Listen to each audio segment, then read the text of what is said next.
preliminary draft, I think, that Jen put together to work from. So we'll have more discussions when the trip, yeah. Hi, Jen. Hey there. Trying to be you earlier on, but Yeah. Then I looked over and I was like, what? My name's still over there. Yeah.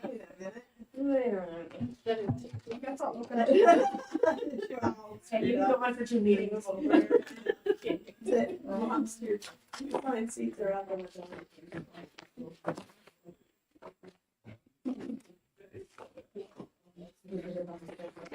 I know. I know. Nobody. I did feel that. Well, Dwayne started for part of it. Yeah, he was here for part of it, but then when he said we were coming after lunch. He's like, and it got out.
Okay, I'd like to start to me. I apologize for being late. A little bit of construction on the west side of Plymouth going towards Warren. It's a mess. No other options. I'd like to go ahead and open up this meeting. This is the meeting for the costs of special education, the study. This is a commission to study that.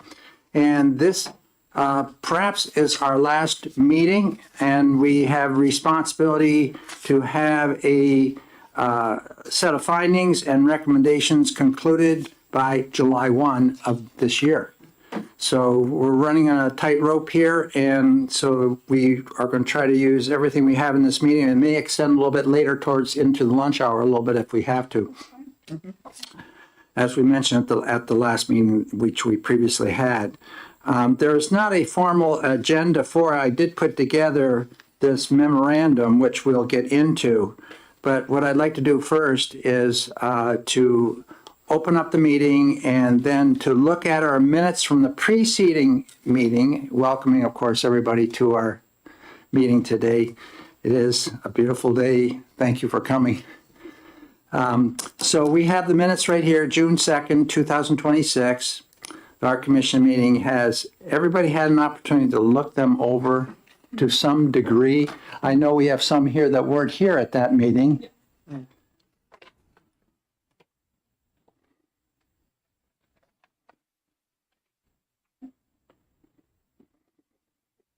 Margaret, did you want to speak to this? Scrivener generally? Yeah, there's just a couple of. Okay, yeah, go ahead. And if there's something you spot as you're looking at this, or you've looked at it prior to, that you'd like to. Really just typos and things that, there's nothing that changes any Substance. substance, yeah. Down at Oh, the, do you want to turn your mic on? yeah, that's good. Okay, so the, just a couple of things like making HB 1099 and a couple of left out letters. It's really just simple things to change. Yeah. My comments on page 1, I asked what happens when students are living at Spalding. That Spalding was deleted. But other than that, it's really just kind of, yeah, yeah. Can I just make a suggestion that when we're putting the references in there to Spalding, that we put the Spalding Youth Center or Spalding whatever. Yes. Because it's going to be confusing since we have several school districts whose names are also Spalding. I just want to be clear. That would be helpful, yes. That's a great idea. Okay, thank you. You're welcome. Okay. Spalding Academy. Yes, noted. Okay. And then the other Scrivener's errors that you typos. But- Typos. Okay. Aside from I would like to say that I really appreciate Megan's doing the minutes here and being able to get so much in here as we're going through our discussions, and I do appreciate that. So anything that's, needs correction, we will do that, approve the amendments with the corrections made during the meeting here. I also want to mention that we do not have Jennifer Four with us today. We didn't have her yesterday here at a meeting. Also, she is dealing with family business down in Maryland.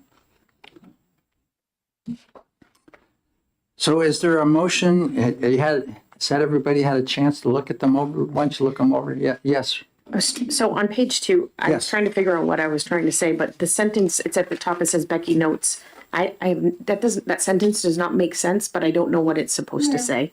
Becky notes that other Right at the LRE. top, second one down. Oh, you know what? There was like a portion. I think there are 2 comments in here that are. Oh, rolled Becky notes. together. Where's that? Well, Okay. I'm like, I don't Oh, know. I see. So there, I was trying to figure it out, but I can't, but that says- doesn't, Tim Becky Warren- notes that other than, so it says Rep. Ames says there is very individually arrived, and then the next one notes that other than LRE may be best interest placement. That doesn't, I think there's something stuck in between the 2 of them. Page 2? okay. Yes, at the top. Top of the page, it's Yeah. 1, 2, 3, 4, fifth one down. Thank you. So either eliminate or fix or. Yeah, no, let me open Just doesn't make sense. I think, and I apologize, I was not physically present at the last meeting, but I did rewatch it. I think that conversation was around why students would be transported far Yeah. distances. And I think the conversation was around whether or not it was about, well, that's the least restrictive environment, so that's why the student would be transported back to their home district. Or perhaps it was part of a best interest determination meeting where the team decided that transporting the child back was the best interest of the child. Right, so it could be that notes that other than LRE, it may be for a best interest placement. That's an important point too. We will be discussing that when it comes to making recommendations from this group here. That's a huge financial issue, and dealing with least restrictive. Is least restrictive going to be 75 miles on the other side of New Hampshire? Yeah. Yeah. So go ahead, Becky, again, I just want to make sure that, oh, thank you. It may be for, thank you. For a best interest.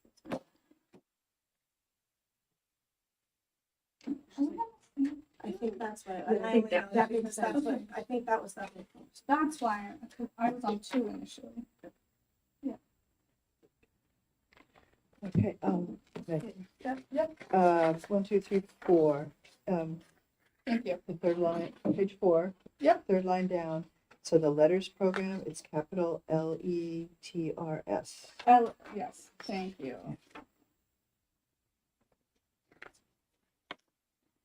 Oh, LETRS, yes, thank you. The acronym, got you. Mhm. Thank you.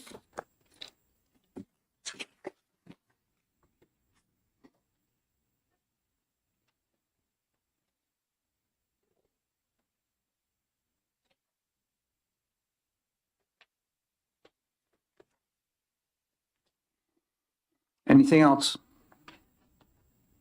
Look them over. Yeah.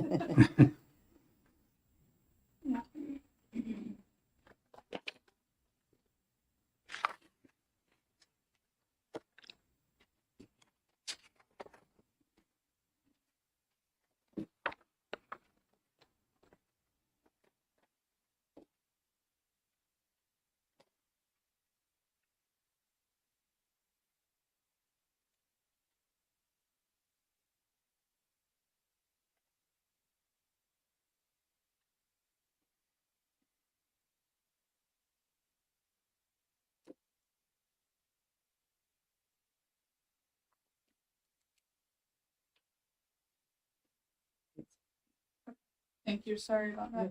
Good catch. Thank you. That's okay. No, no. I had to remember because I had rewatched it. When you said it though, that made sense. I'm like, yeah. It was within the context of that conversation. Yeah.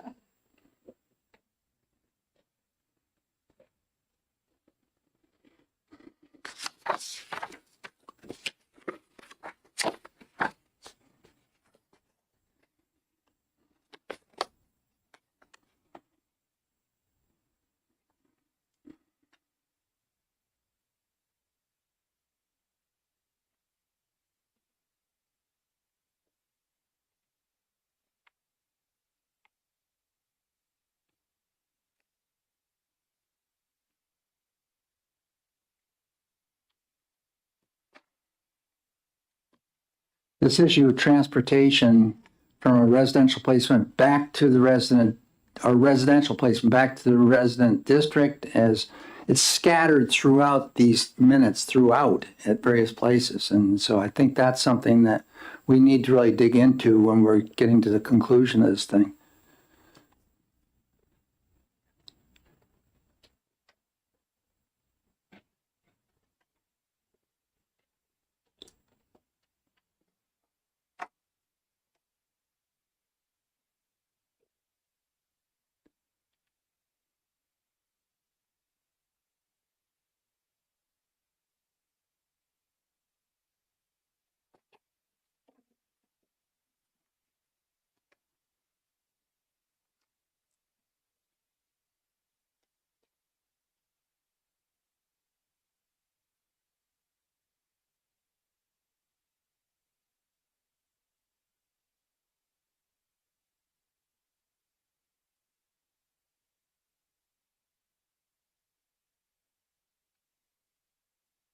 Anything else? Yeah, are we good? Is there a motion to approve the minutes as amended, made by Representative Ames, second by Representative Dry? I'll second that. Okay, so we have any further discussion? We have a motion to approve the minutes as they've been amended here at the table this morning. Just to note, Pardon me? I just to note something that I'll turn your mic that on. an approval of this is also acknowledging there may be scrivener's errors that we Yes. are not going to try to do one by one, but with that understanding, I think we should go ahead with the vote. Thank you. Any further discussion? All those in favor say aye. Aye. Those abstaining who aren't here? I'd like to abstain. I wasn't here at the last meeting. Okay. This same issue came up yesterday with a meeting dealing with minutes that Yes, I apologize. I abstain as well. when we have these commission meetings and these committee meetings, we usually have a representative taking the minutes, and that representative as a secretary or a clerk ends up spending a lot of time trying to record and not as much time engaging in the discussion. And some were asking, well, why don't you have that support? Well, that's a legislative issue that we need to address. The Senate provides support this with their administrative assistance. We don't. Of course, we have it streamed. So the streaming is certainly a step forward. Okay, let's get down into what we have to do today. We have to develop a report, a formal report, which is delivered both to the President of the Senate, the Speaker of the House, the Governor of the state, the librarian, state librarian, and others to show where we've been and where we are, what we're recommending within this costing a special education commission. On page 1, as you skip by the first page, which explains the chapter of law that we're in, it mentions the membership on the committee, the commission charges, study purpose. On page 2, it identifies the process and procedures, the dates in which we have met or met to organize or to complete the interim report that we issued back in November. And then we get into the findings. This findings is where I'd like to start our discussion today. It may give us a direction how to go, and I think we're going to be bouncing around. Actually, Yeah. Mr. Chair, before, maybe start on page 1. Oh, thank you. Mr. Chairman, a point of small clarification here. Could we start on page 1? We noticed a few things that might need to either be clarified on the initial membership piece, and we just want it to be very clear so that if I could. So for example, we noticed that initially Dwayne's, hi, you have your packets over there? So yes, you're welcome. Sorry. Just in case. Good morning. Yeah, we should be good. So I'd like to look at Dwayne Ford because his title really should be Department of Education designee. Is that accurate? Because he's not necessarily. Yeah, I'd want to look right at the pages 1 and 2 are done by Jennifer Ford Oh, okay. as a formatting. Okay. So, and Jen's not here right now, but what I would then look at is SB 57 Yeah. and look at, and what our charges are those that are specifically written in that report there, and you can see them on the second page of the, let's see, no, wait a minute, where does that start? Summarize. Yeah, it starts on the second page of SB 57, on line, going back up, line 19, and going to page 3, the very top, where's item M, that's Mike. So what we need to do is make sure we just replicate exactly what's in the bill onto this. And if there's something that's a little different, on this, then in the bill, we need to make sure that it's reflected. So we'll check that out. Representative Ladd? Yes. Might I ask, because there was some confusion, I believe, in a previous committee meeting, not a meeting of this commission, around my role on this committee as well, that perhaps we could, under the table, just list out, as it is outlined in SB 57, which of the appointee roles each person is playing. That would be helpful to me. Yeah. I think it would also address the issue you're talking about in regards to Mr. Ford's position as the designee of the department, even though that's not his role in regular life. Yeah, we can clean that up. And we can also put down that there are several people which were never appointed by the governor. Yeah. That will be included. that would be There's helpful. not appointed. Excellent. I'm making track changes in a separate document for Jen to be able to review them. I'm making those track changes there. You can do that, that'd be wonderful. Yes, I'm that's how I'm making a doing note it. here too, so, because then Yeah. I want to check that over to make sure Yeah, we. I've saved a hit it. separate copy Yeah. that, other than to what she Yeah. sent us, so I will make those notes. Yeah, the copies you have here are draft and you can write in them, do whatever you want with them. Okay, so those issues will be taken care of on pages 1 and page 2. And down to the bottom part of page 2, we start with our findings. And the pardon me? Page 3. No, you've got page 2, so it's been renumbered.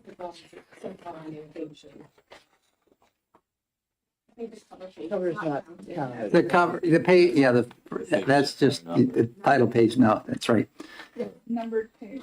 There we I go. don't know why it's, the numbers are I different. see that, it's different on yours. That's what I got. Anyway. Which one do you I have? think I can translate it in my mind, so I'm all right. Okay. Because we have a couple extra copies here, if you don't, I've if got you would, another one that's, okay. it's got different page numbers on it. I don't know. Carry on. Okay. Underneath findings. One of the first areas that I put this all in, so it's all open for, change, deletions, additions, whatever. But I thought it was important to take right from SB 57. The commission was established to explore the costs of special education within public schools and districts based on annual reporting and to study specific revenue sources for the state to provide greater funding to reduce the reliance on local property taxes. I think that's really a crux to what we're doing here. It's kind of a genesis for this report that we're looking at 85% of the costs of special education aid being that of the local property taxpayer. That's, not coming from IDEA, or it's not coming from differentiated aid, or it's not coming from special education aid. It's all that other 800 plus million. And that's the relief people are shouting and screaming for. That's part of it, but that's a huge portion of it. And the remainder of that just identifies briefly what the amounts of money that are being provided by those three sources. And it also mentions the 85% expenditures are that of the local school district. I think that emphasis has to be made somewhere along the line here, maybe at the top. Representatives. I have I agree first with the first sentence. It's an important point to start with. I did a rewording, let's call it that, of the rest of the paragraph, and I have it here. I have copies of that. Would you pass it around? Yeah. Understand that this has been done by myself sometimes at midnight and sometimes, in between when the grandkids go home. Yeah, that would do. Yeah, thank you. And then there are two extras that members of the public might get. I need a copy for myself, I have one for the record. I'm pretty sure Lisa will be here soon. Okay, thank you. And there's copies for the For what? the Yeah. members. I'll put. Okay. Go ahead, Representative.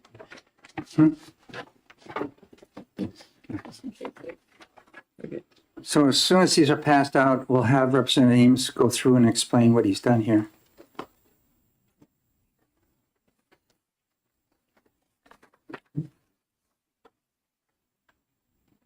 Okay.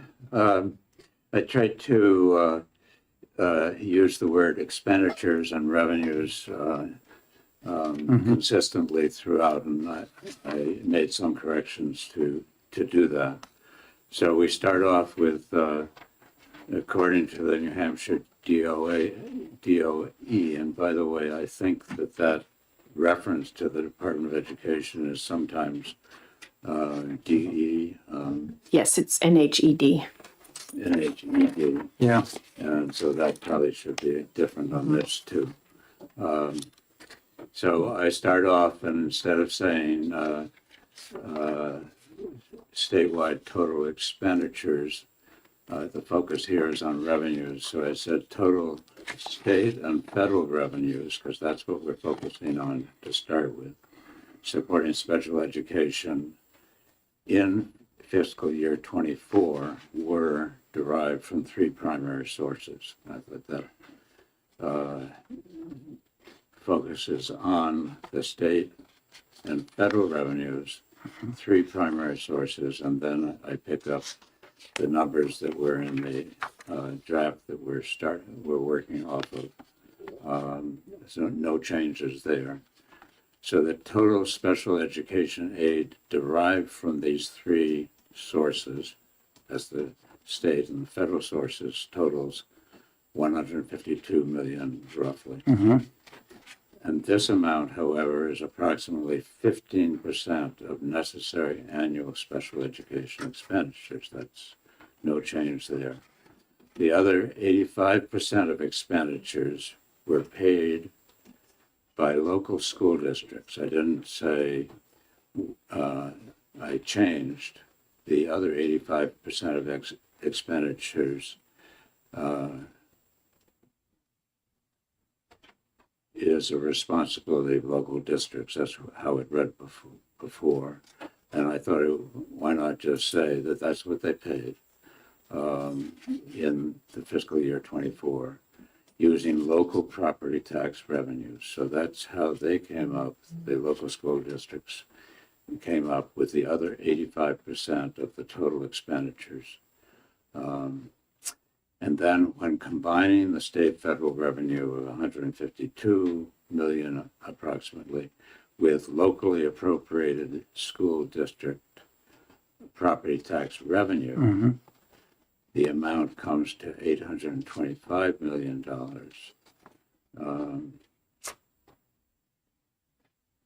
For the school district property tax revenue. I didn't say that very clearly, but when combining the state federal revenue of $152 million, that's right, with the local property tax revenue of $825 million, then New Hampshire's actual annual expenditure for special education services comes to $977 million. And then in summary, this is all from the original draft, FY24 statewide special education costs approximated $1 million, or 1 out of every $4 spent toward New Hampshire education. Then I added a last sentence. I feel myself is a little bit awkward. I didn't find the right words in the middle of the night last night, Rick. The constitutionality of this high 85% statewide dependence on local property tax revenues to cover necessary special education costs is currently on review by the New Hampshire Supreme Court.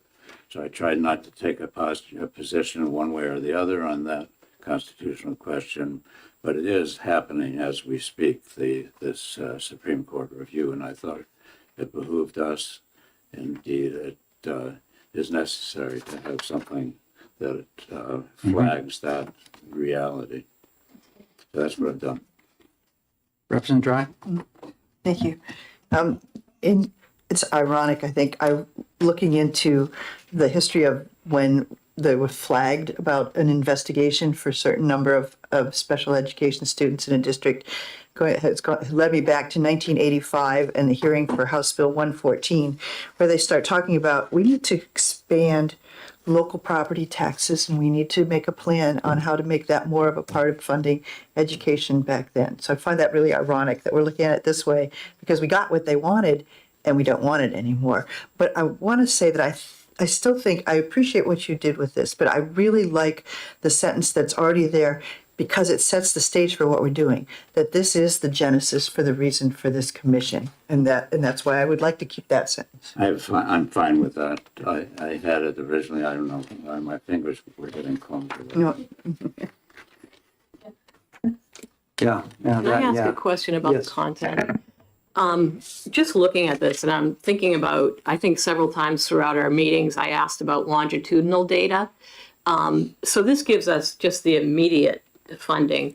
I look at this and I see that special ed aid is at 33 million. If you look back at New Hampshire municipal reports dating back to the early 2000s, even prior to that, what has the state contributed since then? I think you'd find that it's not that much different than 33 million. So while the costs for special ed and the number of students as outlined in the report has increased, I think the state's commitment with the formerly catastrophic aid has stayed stagnant for a very long time. So I think that's the value of having longitudinal data. Just a suggestion. We could attach to this what we're doing in a number of other areas, going back and saying, here's what we have done for the costing of special education aid over the years. And I think of course, it's hard to do that because we're also looking at a demographic that's also changing So I think, significantly as those dollars stay. and I agree, and when we get to the demographics, I think that'll be a good conversation Yeah. as well. But you could simply give the last 20 to 30 years and just at every 10-year interval, those three funding sources and what they were previously. It would be a very simplistic in 1998, catastrophic aid was provided this much. The feds gave this much. Do you follow what I'm saying? And then give some benchmarks, because I think just giving the current data really doesn't reflect what's gone on historically. And we did provide a chart of special education aid back to 2007, 2008. Yeah. So we do have that data.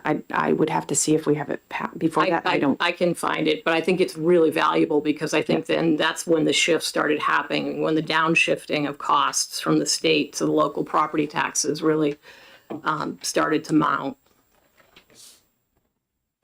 I think any information we can give in terms of a spreadsheet like or a table like tool is helpful to the people that are going to be looking at this report. So we could put in at the following, that last sentence, which if we keep this in large part is the genesis for the establishment, et cetera, we could see attachments and colon and then put what they are. And so they will be attached Right. to this report. Or simply just one reference, right? Just in 1998, this is what we were providing and this is what we're doing currently.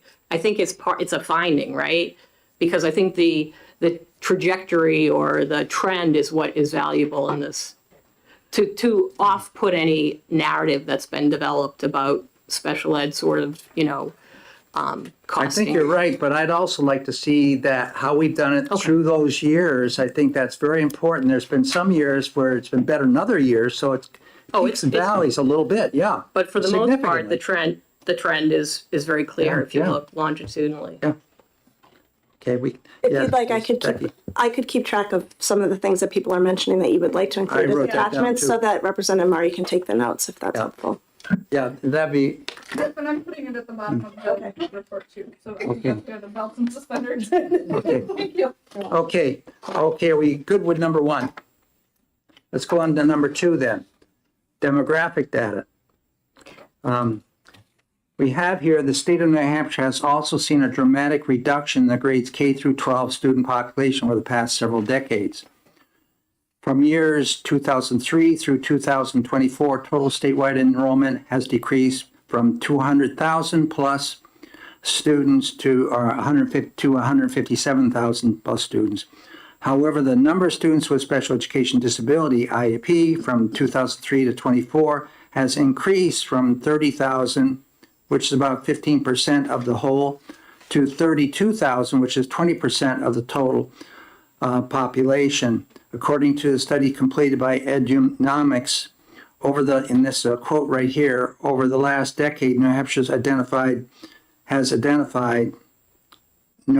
schools identified 3,000 plus, or 10% more students with disabilities, even as enrollment declined by 18,000 plus students.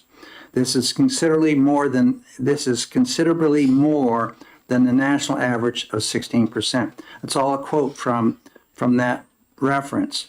That reference, or the sheets which we have on the 2003-2024 population, should be included as well, showing that for both the regular population of all students and the population for special education students out of that. So we should have those attachments in there as well.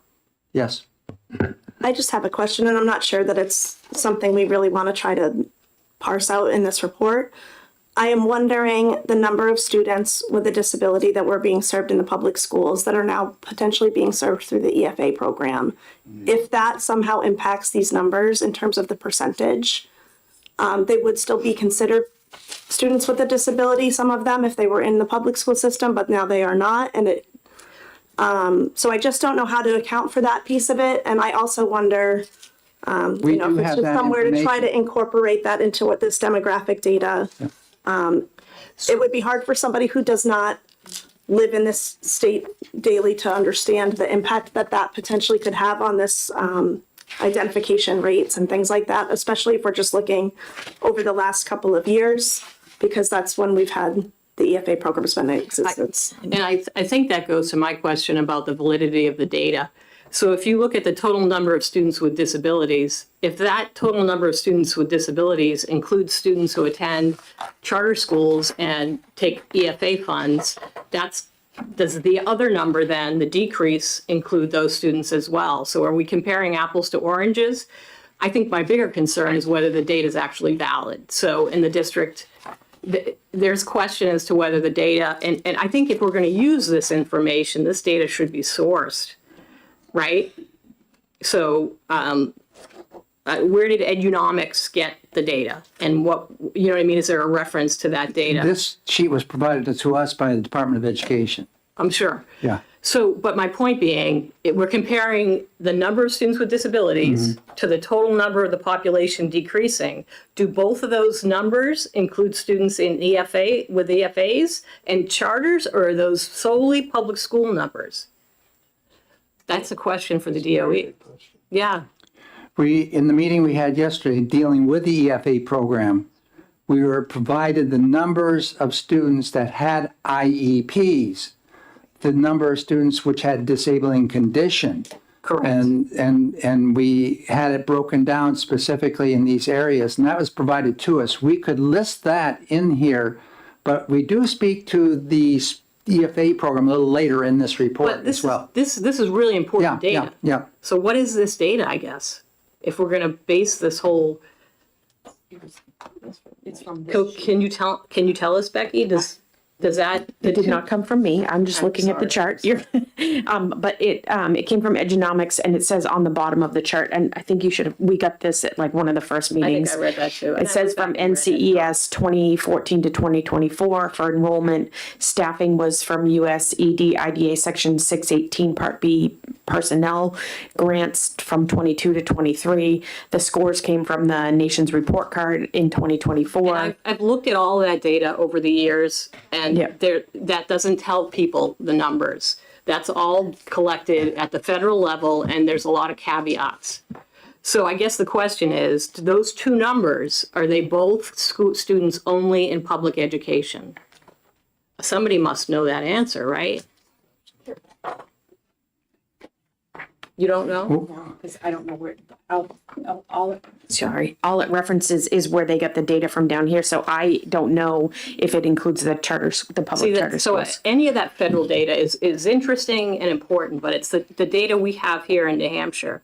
how many students with disabilities are there in New Hampshire? And are we talking about students with disabilities or students that have a disabling condition as determined by a doctor? The numbers which we're dealing with that we have here, like of the 157,000 kids at one point, 200,000 at another point, and those all came off of the adequacy reports that are on the web that the department puts up, going right back to year 2003. So EFA students get adequacy money or charter schools. But they're not.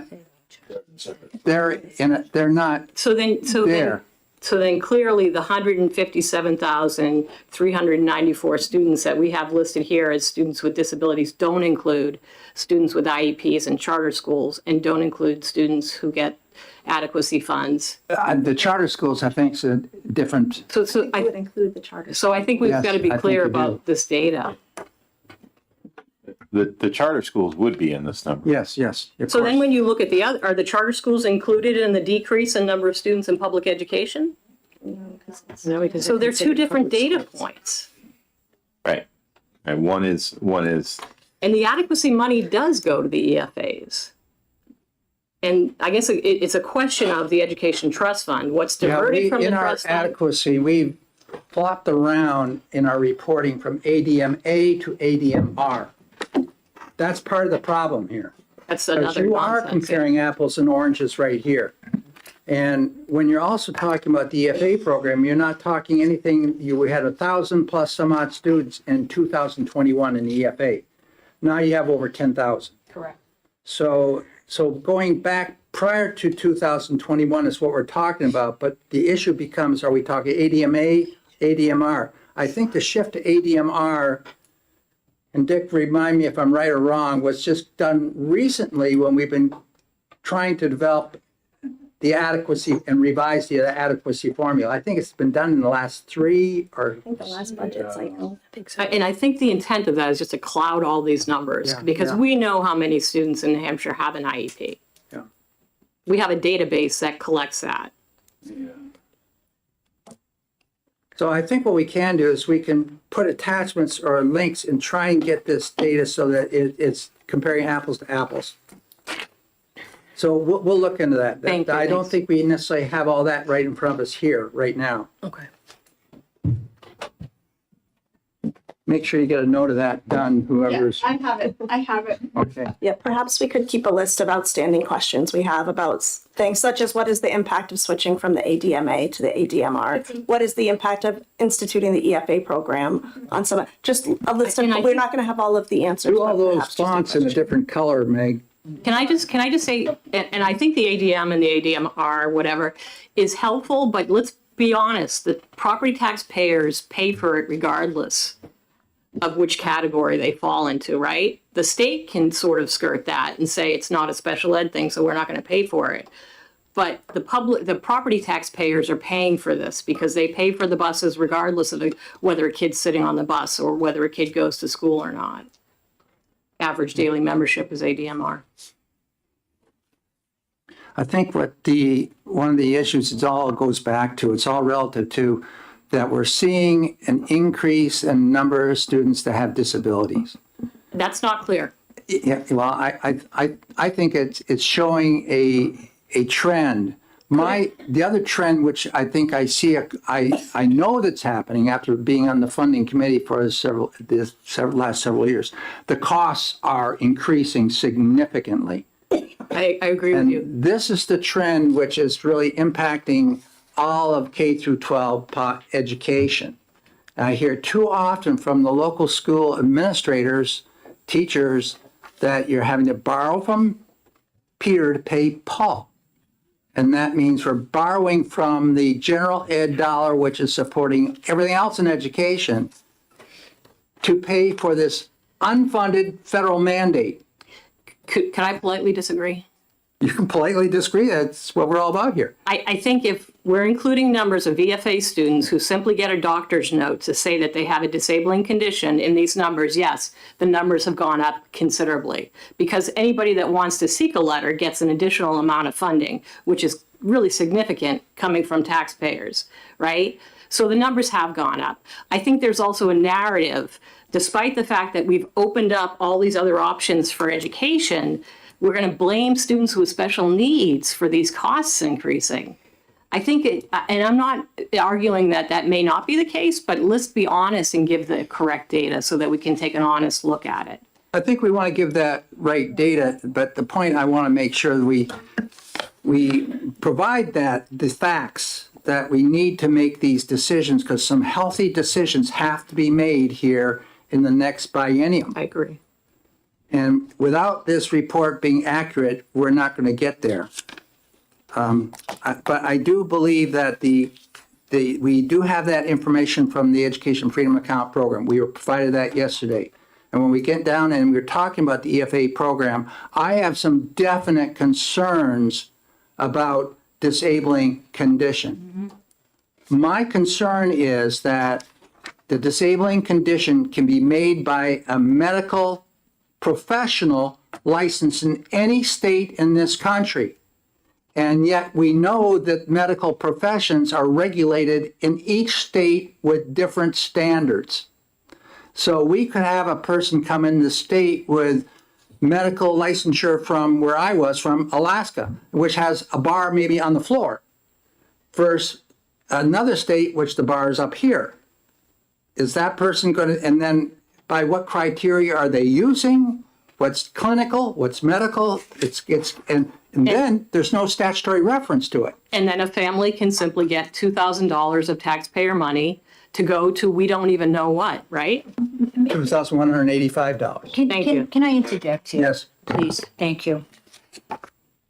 EFA students are not the only students who use the differentiated aid. So with the small portion of EFAs and then the large portion of public school students, that criteria that doctors can give any letter for a medical diagnosis also applies to public schools. Oh, it does. It doesn't. No, it doesn't. It Why? doesn't. Because Because they have to it's go, the criteria in, for special ed, it's an entire process. I think Becky's the best person to speak to it. I mean, it's not, you can't just show up with Okay, a thank you, doctor's and note thank you and for that say, clarification. So "Give maybe that, and as Dr. Doloff was saying, maybe that's where we need to close the gap, is why would it only apply to EFA students to get the differentiated aid and not to the public school students? On top of that, 10% then goes to a private organization outside of New Hampshire. It's 7%, thank you. 10% is what is documented, but again, those are That local. that was also on that discussion yesterday. And by the way, it's 7.9%. That's still a lot. Becky? Can I just make a suggestion? Because I feel like the depth and the breadth of this report that we're going to try to get through today, I think at every question that every paragraph is going to have a consideration about what is the difference between the public schools, public charter schools, and EFAs. I might suggest we just do a separate finding section on our questions around the differences between the EFAs and the local public schools, and list out what the questions are about how those might impact some of these other findings. I don't think it's reasonable to discount it. I think it is an important you piece read to my consider, mind. but I think if we That's try to what do that item for every 7 is. paragraph, we're going to be here for 7 Check hours. number 7 in this report. It's all about the EFA program. Right. I think what we ought to do is capture this stuff. You might want to make sure we're apples to apples up top, what we talked about. But then we need to get down and be talking about how you identify a student with a special education disability or a disability in that program. I think the original intention, from my understanding with SB 57, was to look at the local public schools' needs around the costs of special education. That, in my opinion, does not include the EFA program. I think that it's important as we go through these paragraphs, though, to Jen's point, to be clear about whether or not some of this data in these other paragraphs does include students who are being covered by the EFA program or does not. I think that would be, and if we don't know the answer, then I think we need to find out what the answer is for each paragraph, but I think what we're trying to do, to Jen's point, is to just be clear, when we're talking about demographic data, does that data include students who are being served through the EFA program or not? When we're talking about differentiated aid, does that number on paragraph 2 include students who are getting differentiated aid through EFA or not? Can we just be clear about what the numbers are saying? And then when we get to your section, Representative Ladd, around the EFAs, we can clean that all up in terms of what we're trying to talk about. But I think that's the confusion, is we're not clear as a commission about which numbers include students who are being served under EFA versus students who are being served through local public districts. If I could just add to that some longitudinal data and concern about the validity of the data. I have that noted. Thank you. Yeah, I have that. Yeah, okay, so I think we got to be also careful here. You know, I think everything you said is proper and we need to do that. But when you look at the broad scheme of things here, we're talking $977 million for special education costs. $2 million is EFA money. Where's the rest of the bulk of that money? That's the issue. So what is the increase, right? That we keep referencing? Is it $2 million of increase? And does that include charter numbers? I Well, think the that, $2 million is the cost. If you multiply the number of qualifying students that are in the EFA program that get differentiated aid times $2,185, it comes slightly over $2 million. that's just for EFAs, right? That's just for EFAs. What about charters? Well, we were talking charter schools. That's another issue. We've had various groups looking at that in the past, and that's, But again, if you're going to suggest that the number of kids in public schools is decreasing and special ed is increasing, we can't count the kids in charter schools' special ed numbers, right? charter schools are public schools. Correct. Then you got to include them in both. You have to include them in the total costs and in the total. So if public school numbers are decreasing, right, we need to include charter school students in those numbers. They're public schools. But those charter school special ed kids are in the total that we're already talking about. They're there. They're charter, they're public school students. They're covered in the local public districts. So I guess the question They're is, reported by the LEA. so they are included in a number where there's a decrease. Rebecca, do you have anything to add on that? So the charter school students that are identified as students with disabilities are included in our numbers. I would have to check I'm with, not talking VLAX. Right, I'm nope. talking, Why not VLAX? that's funded in a different pot of money. But that's a public. so if that's, okay, let me answer the first question. I would have to check with DEAR to see if they included in these numbers the students in charter schools that are not students with disabilities. Right. That's what you're asking, is in the number of all students, are all students at charter schools included in the number? I know that the number of students at charter schools is included in the number of students with disabilities. The total enrollment. Yes, the total Yeah, enrollment. you're talking total. So I then agree. VLAX, if students are just taking classes, then no, they are not in the enrollment. However, if they are fully enrolled in VLAX, it is considered a charter school and they would be in our district numbers for students with disabilities. Okay, Okay, it's like two separate things. thank you. You're welcome. That's why you're on this group here. Thanks. Okay, so we will get all that information plugged into number 2.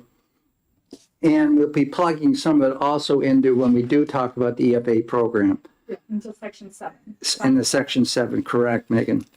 Number 3 here, special education disability categories. This simply is, it just identifies what those categories are.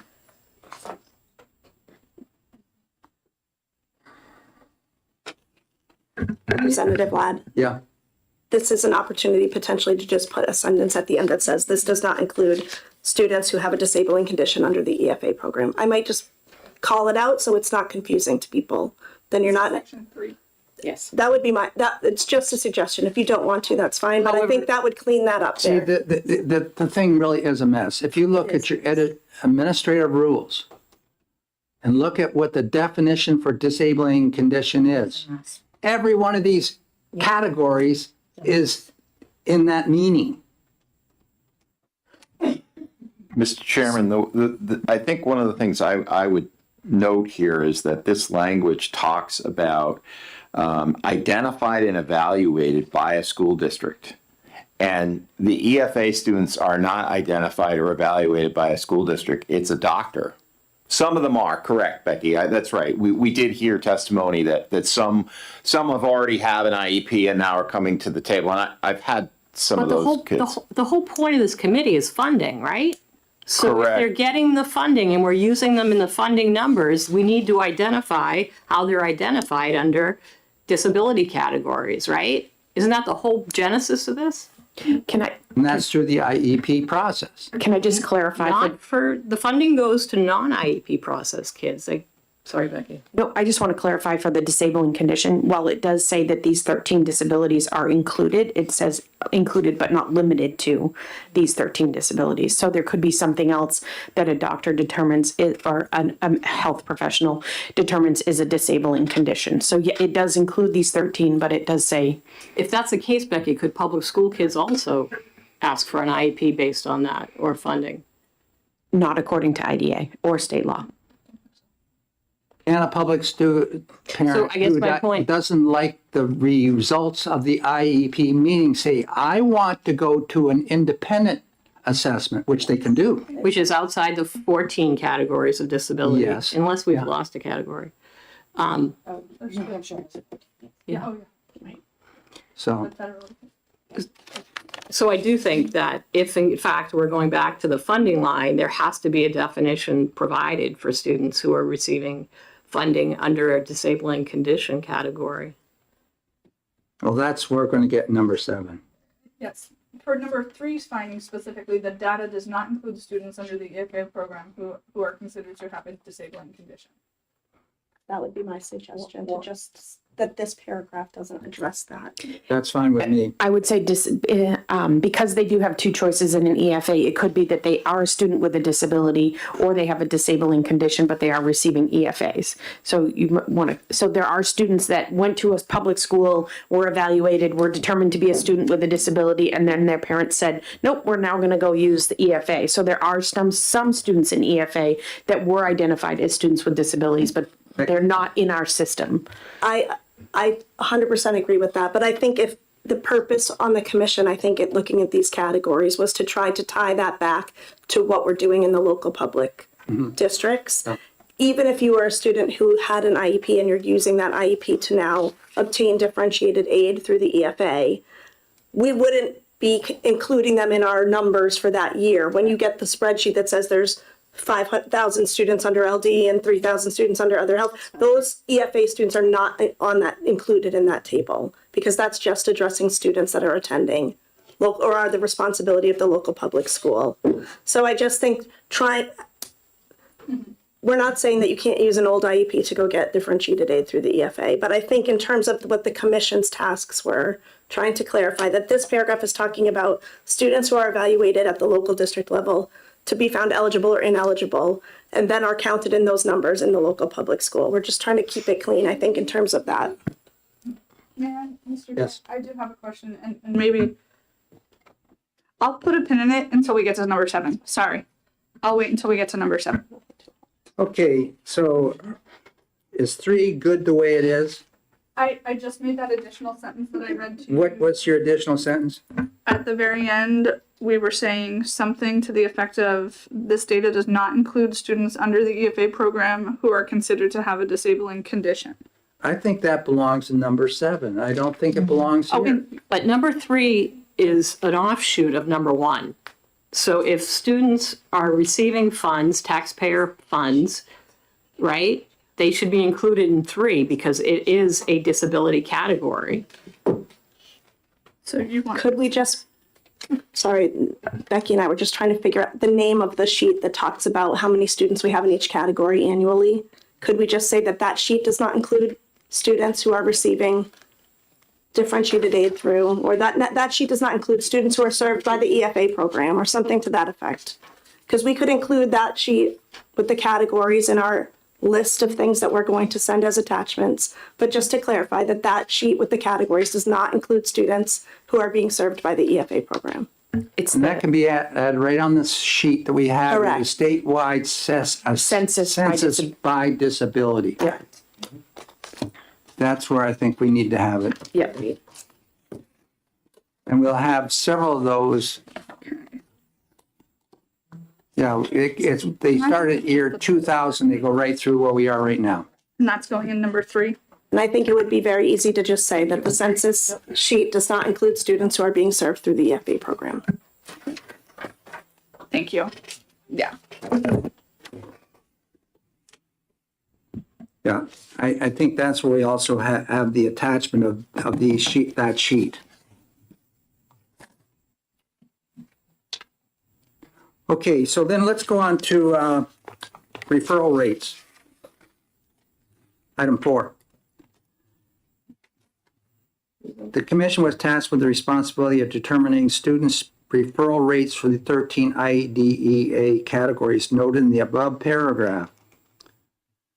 Special education students' referrals are made at the local school district level. Information regarding referral rates for students who are found not to be eligible for a disability category is not provided to the New Hampshire DOE. That could be, as we changed it up earlier with the abbreviation UU, NHED or whatever. NHED. So change. However, the commission did receive statewide census information by disability for the number of eligible students in each category for years 2000 through the current. That's maybe where we should plug this thing in. Quick question. Yes. I'm dealing with 36 referrals all the time. We put referrals into Nessus. Parents have to respond. I guess the question is, first of all, there are 14 IDEA categories, so I would change the, There's 13 IDEA categories. There's 14 categories in New Hampshire. My apologies. Yep. 14 categories in New Hampshire. There are 15 in New Hampshire if we consider disabling condition as the 15th. But I think the question is, the referral rate it would be impossible because you don't know how many students are being referred, for example, to doctors. But school districts are obligated to put into Nessus when a student is referred, Becky.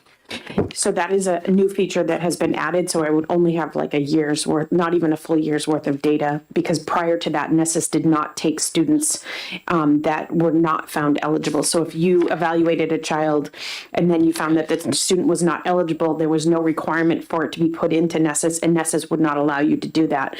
We did correct that. And so for probably the last year, I would not say that it is 100% accurate, as districts are still getting into that process, but we did correct it. I just don't have data prior to show what the referrals were. Thank you.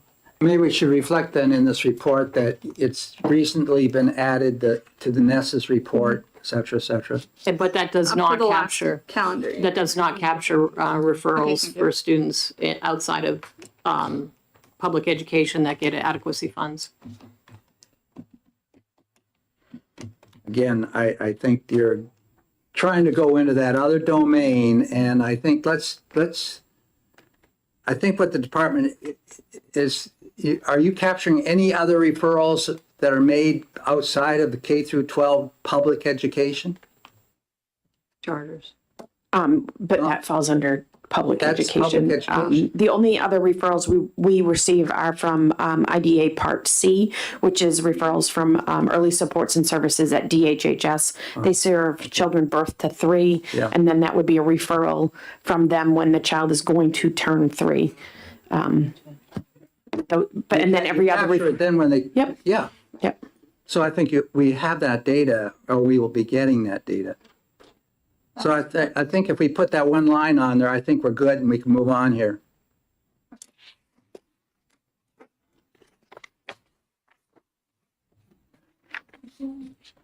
Okay, next one is item number 5 here, other health impaired and autism disability categories. I lumped them together because we had a lot of discussion together on that. The commission discussed and gathered information from various sources, including or if we can change that to the way you want to do it, NHDOE. Yeah, I've made that change throughout. Good. Regarding eligibility criteria associated with several IEP categories as directed by SB 57. And then it talks about learning disabilities. The learning disabilities category that contributes to 35% of all IEPs is the most common category disability in New Hampshire. The category also includes dyslexia. That's succinct enough. I don't think we want to get hung up on it enough. We're just trying to define some things here. The disability category, other health impaired, accounts for 20% of students with IEPs in 2024. In year 2000, this disability category made up just 12% of total students' IEPs. SB 57 directed the Commission to address why students are labeled other health impaired OHI. OHI can cover multiple impairments, but by far the impairment most commonly at issue in showing OHI is ADHD.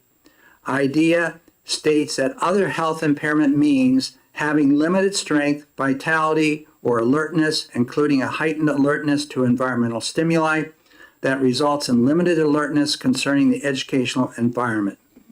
That just comes right out of rules. Could we add to that, though? Yeah, I think even with having a disabling condition, there has to be an educational impact. That's left out. I think that's in the next bullet. I think there's a very good statement in the next bullet, the last sentence of the next bullet. The next bullet says an OHI disability must be due to chronic or acute health problems, which may include asthma, ADD, ADHD, diabetes, epilepsy, etc., all the way through that whole area that's in parentheses there, and adversely affect a child's educational performance. In advocating that a student is eligible for special education services under OHI, you must prove both that there is a health problem, and I think this is something that I heard from Rebecca Fredette, problem, and that is the health problem that is adversely affecting a child's educational performance. And that's right out of that CFR. Yeah. Can I just, oh, sorry, go ahead, Representative. Oh, that's okay. I was just gonna ask quickly, as far as where we got the data for determining that the largest OHI cohort was ADHD. Where did that come from? That was also my question. And Sorry. I think Becky So Fredette and I both have a question about the fact that I'm not sure where that paragraph, those health problems, that list is coming from, because that's not on the OHI deliberations at all. Is it from the 504? I'm not sure where that. If you go to the census data that we get that's put on the web and take the number of kids with OHI and divide it in your total, I think you're going to come up with that percentage. No, but where did No. I mean, there's kids with anxiety. There's kids. There's multiple. PTSD. I'm not sure. We're looking at the paragraph that says diabetes, epilepsy, heart condition, hemophilia. Those are not typically on an OHI determination. I'm wondering if that was from a 504 determination, possibly. I'd have to go back and look Okay, see all where right. that came That- from. I'm not sure. I think we did hear testimony that emotional disturbance is sometimes falling into this category as Agreed. opposed to under ED. And I defer to the teams individually that dealt with that profile. I can't say whether that was right or wrong, but I think that's probably way more prevalent than these other categories. And if we're overall looking at cost, it's certainly those disabilities that's where the paras are coming in. That's where the money is being spent, to be honest. On OHI? On the emotional disturbance Yeah. and behavioral concerns related to Autism. ADHD, autism, emotional disturbance, that's where we're seeing the high use of paras. And I think that's what we were trying to point out is why, that was the question, I think, from 57 is why so high? Why is this so big? Is I think a lot of those conditions really fall. I'm not saying whether they're growing or not. I will say from my office's experience, it's overwhelming the amount of OHI that is straight up ADHD, autism, and emotional / behavioral issues. 85%. Representative Blatt. Yes. I do think the second and third paragraph at the top of page 4, this other health impaired category, to Tim's point, and I think also to Jen's, I think when that category originally came to be, yes, ADHD was a large driver for that category because it wasn't covered under any of the other categories. However, I would share the thoughts of my peers here that I think over time, the mental health conditions that perhaps don't rise to a child being identified as having a serious emotional disturbance have often fallen under other health.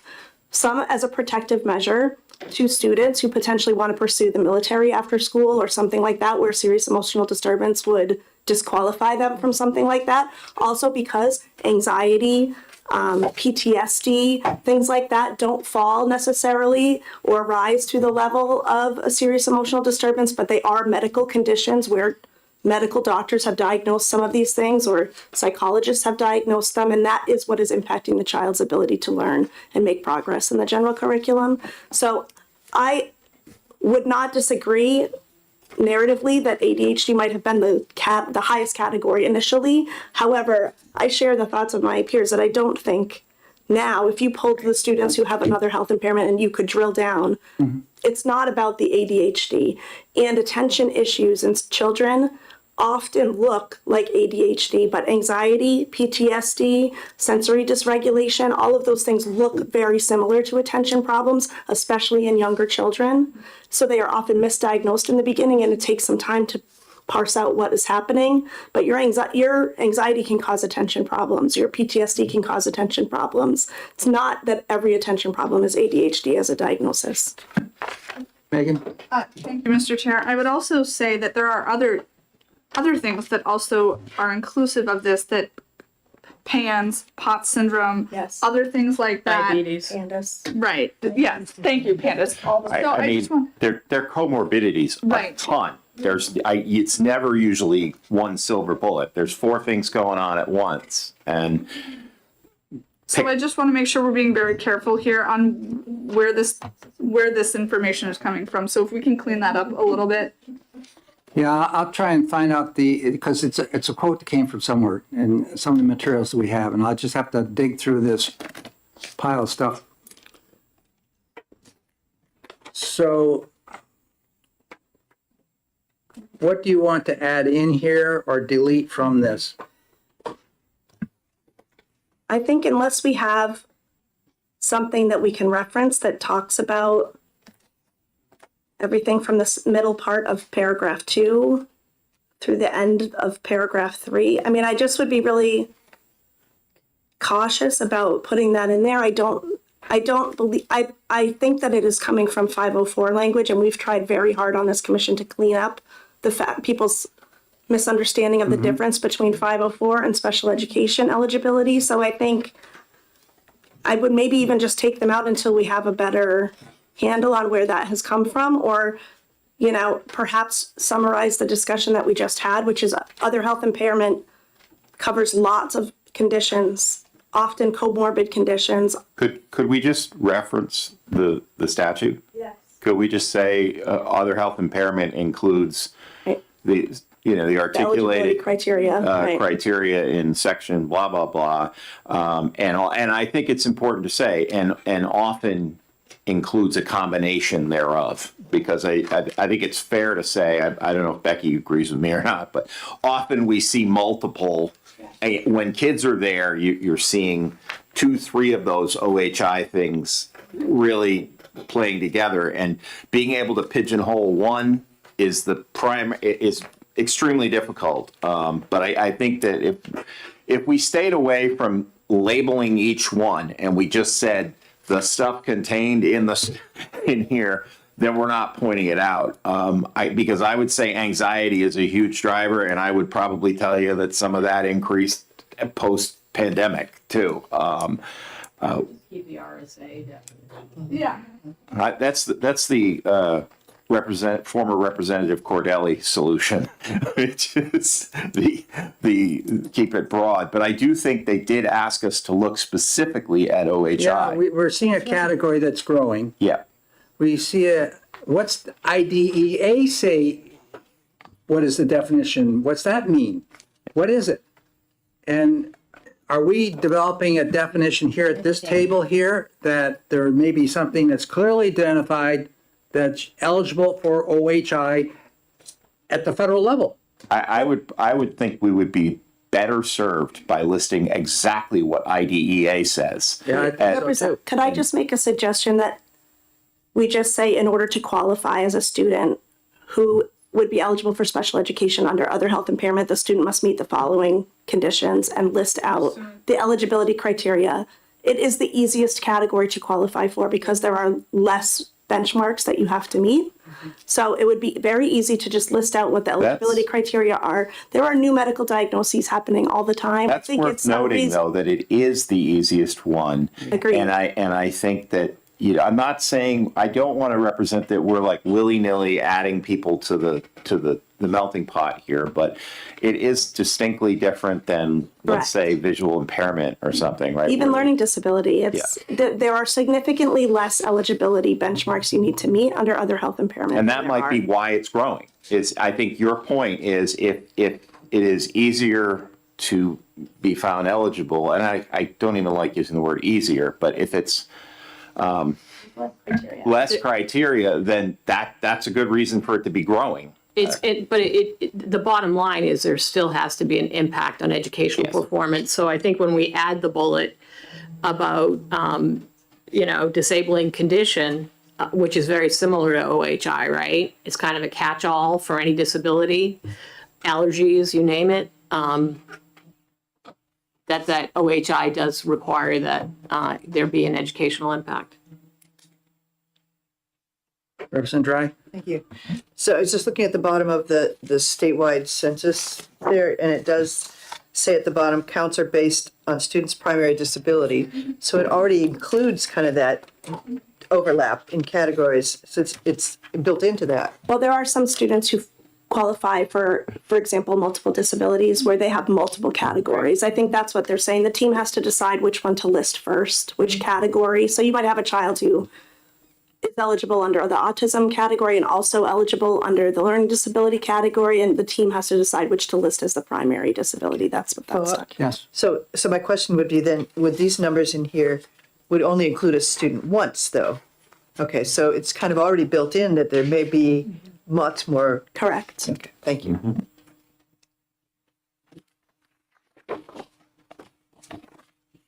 So what I got from that conversation we just had here is that the definition ought to reflect what IDEA says. Yeah. I guess the only caveat to that is the legislators here are very active in New Hampshire, and much of what occurs in New Hampshire exceeds IDEA. So we're holding schools accountable to what is legislated here in New Hampshire. Though I agree in intention. Now, the legislators are very active in regard to writing statute. And I see statute sometimes being written which goes above and beyond without regard for what the cost is going to be to the local.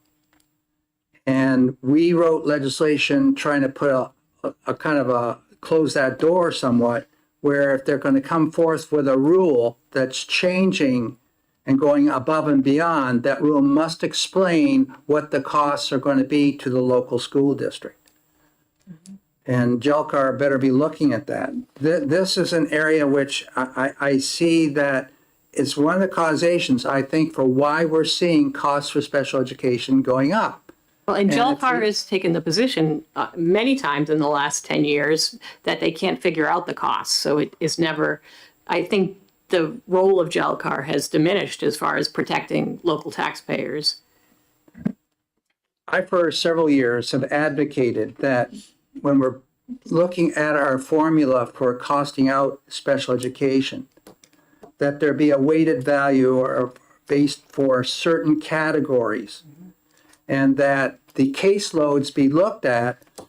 Obviously, there's some special services disabilities which you could have a caseload management of 25 kids and get along with that. But there's others that might be 1-to-1 or 1-to-5 kids. And that is a costly caseload. And trying to find those numbers, again, we get down into the swamp. We can't get the numbers. We tried. What was 3 years ago, 4 years, I went to Rebecca with a plan, we'll fund adequacy based upon caseloads. That went just so far. It went out of policy, then it got kabanged in finance. So I guess on this one right here, how do you what's the standard for anxiety? I don't think you're trying to define the standard for anxiety in this paragraph. I think you're trying to say, what is the eligibility criteria a student needs to meet in order to be coded as other health impairment? That's it. I would just cut and paste it from the other health impairment deliberations page. It's one page. You can just cut and paste it right in there. And that would say why a child is categorized as other health impairment. That's the answer. They meet these criteria. That's it. Yep. Representative Ames? And whatever comes out of the top there, there has to be that the health problem affects Educational impact. That's the second prong of the deliberations page. It says this is the condition. It also has to adversely impact the child's ability to make progress in the general ed curriculum, and they need to require specially designed instruction in order to make progress. Those are the I mean, criteria. oftentimes that's where the flow chart goes to 504. If not this, then that. That's really the distinction. So, and one of the things, Chair, thank you. One of the things that I kind of wanted to, and maybe it's for another portion of this as well, but we really have not adequately answered the 504 question in this report right now. If you notice on the initial charge, I don't believe that we've gotten sufficient information into the report around that. I don't know what others' thoughts are. I would agree with that, Meg. I think that because there's really no funding for 504, it falls on special ed. So special ed really funds all of the 504 students. So I think it's worth noting the number of students with 504s. I'm not sure if the Department of Ed has that data. We do not have the data. I would just want to clarify that language with the local district supports 504s with their local funds. They cannot use their IDA funds for 504s. Correct. The special ed portion of the local budget, not IDA budget money, which is diminishing. I'm familiar with that. But I guess to my point, what I was trying to say was I don't think we have enough in the actual body of the report to address that charge, which was like, I think. But yeah, I think we can write in somewhere along the way, 504 is not covered by the special ed money. Oh, right. I agree. One simple sentence will, But it is covered. The local property taxpayers are paying for it. but that's not state money. That's not what we're talking about But when we here. talk about the increasing costs, when you go back to the fiscal number that you provided, right? That's including local property tax monies, not just federal, which is minimal. I mean, and state level money is minimal. The bulk of the funding for special ed comes from local property taxes, so they shoulder the burden of the 504 Is costs. 504 special education? No. No. So that's not our task. Okay. But that increases the number that we keep pointing to as increasing in special ed costs. Somewhere along the way that you got cross that line into a special education, then it's going to be starting to be a So charge. when a to child needs an occupational therapist in the school district, the funding comes out of the line that funds the occupational therapist for the special ed department. I think what you're saying is, and I'm going to break it down, is we look at this big number of the, you know, 977 million. well, we look at the big number that local tax revenue is funding, this big, 85%. But the 504 money is in that money. Correct. And that so I don't know how we would know that if Rebecca doesn't know that, if the department doesn't know how many 504s there are. Your special ed directors would know that. Would they? Yeah. I could ask them all for it. Could I make a suggestion? Yes.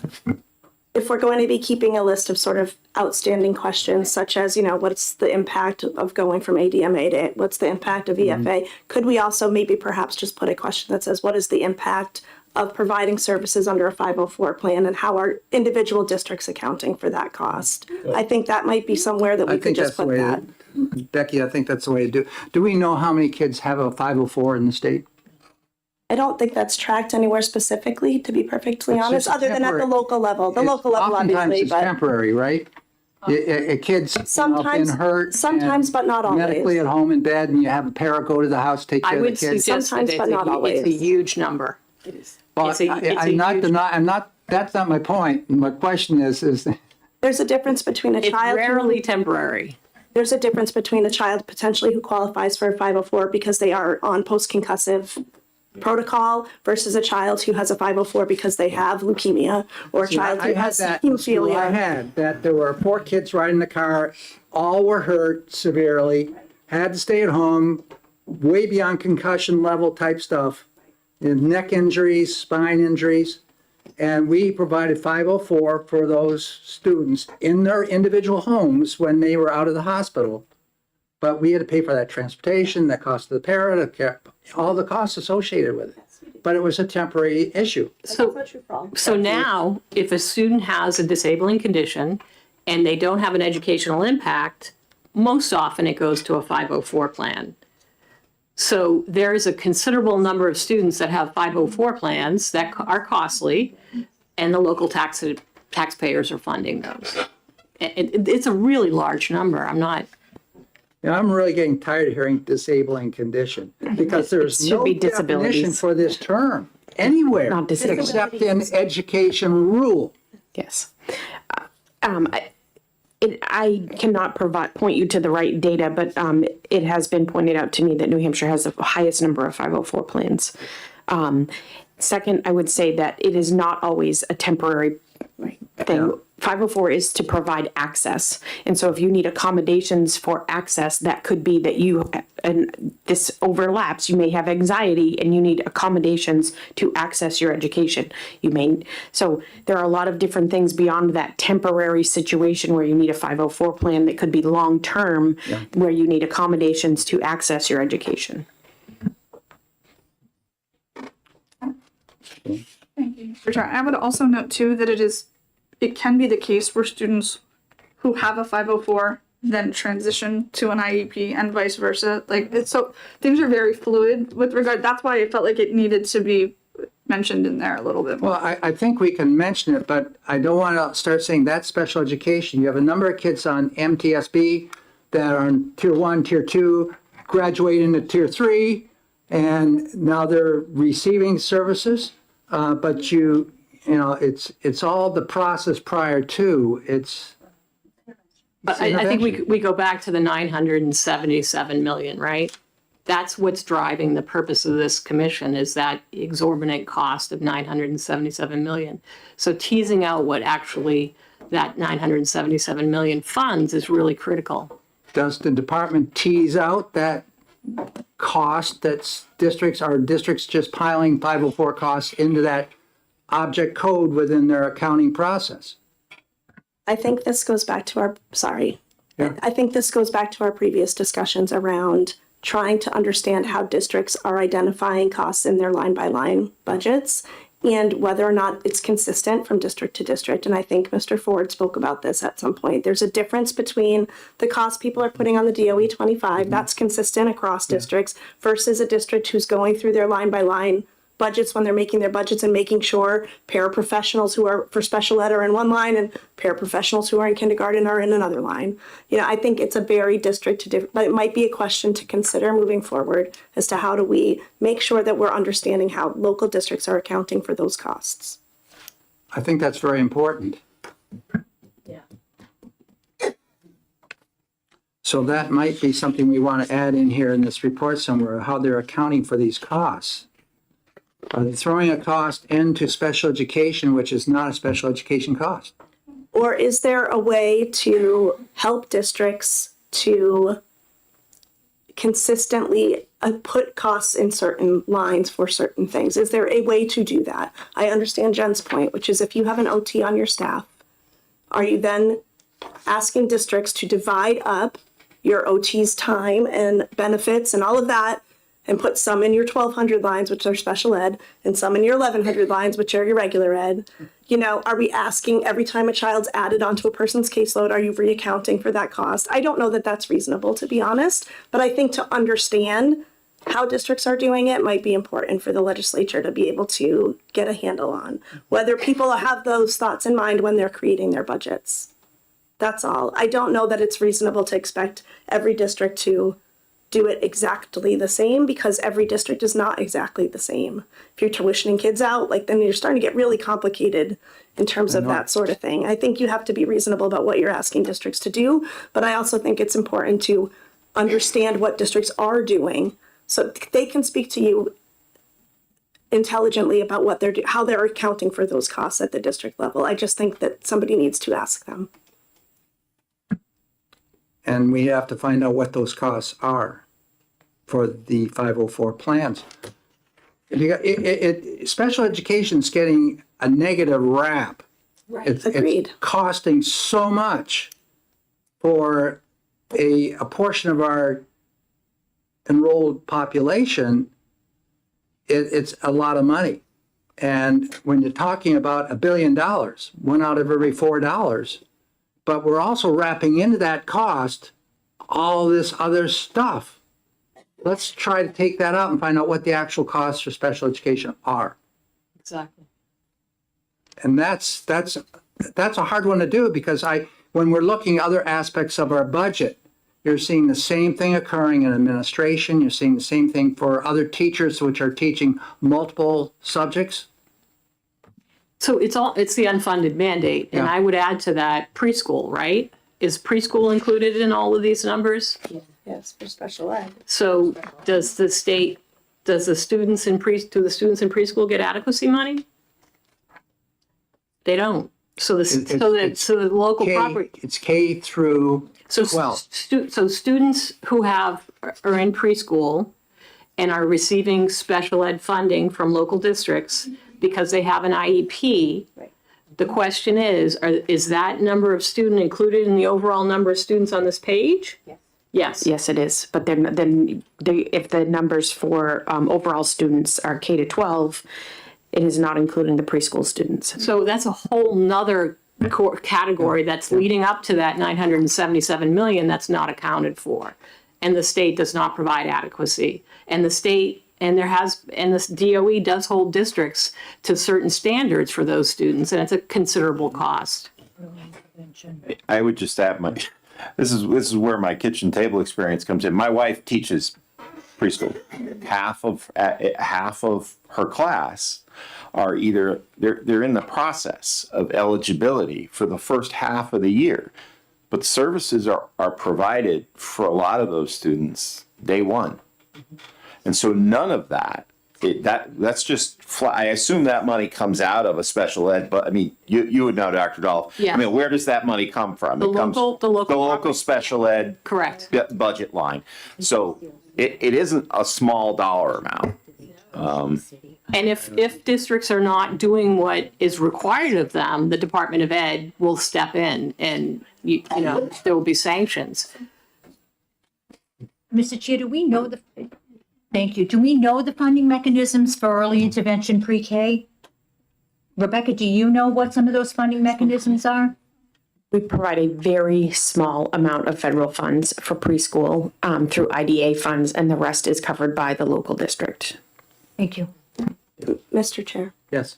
I think that the place where this would have the most impact in terms of this report is trying to tease out under your section 4 about the enrollment numbers. Yes. What it sounds like to me that people are saying is that enrollment number does not include students who are covered through preschool.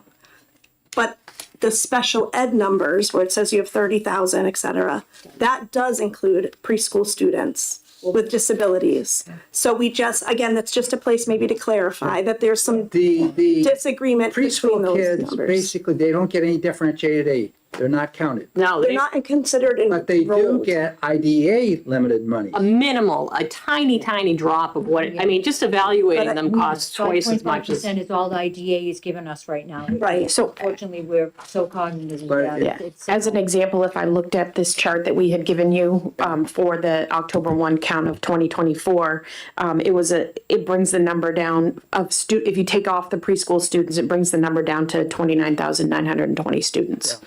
So it's, And what's in the report, 32? and the report is 32,324 students. Mr. Chair. Yeah. And Rebecca, I'm going to ask you one more question, if you know this. How many of those pre-K students receive Medicaid? Do you know that? If we're I do not know billing- that. Okay. When you think about districts, inner city districts, right? Manchester, Nashua, I mean, there's a tremendous amount of staffing and students attending preschool, and those local property taxpayers are picking up the entire cost. Just evaluating a child for special ed is $5,000 or more dollars. Are any local schools charging tuition for preschool?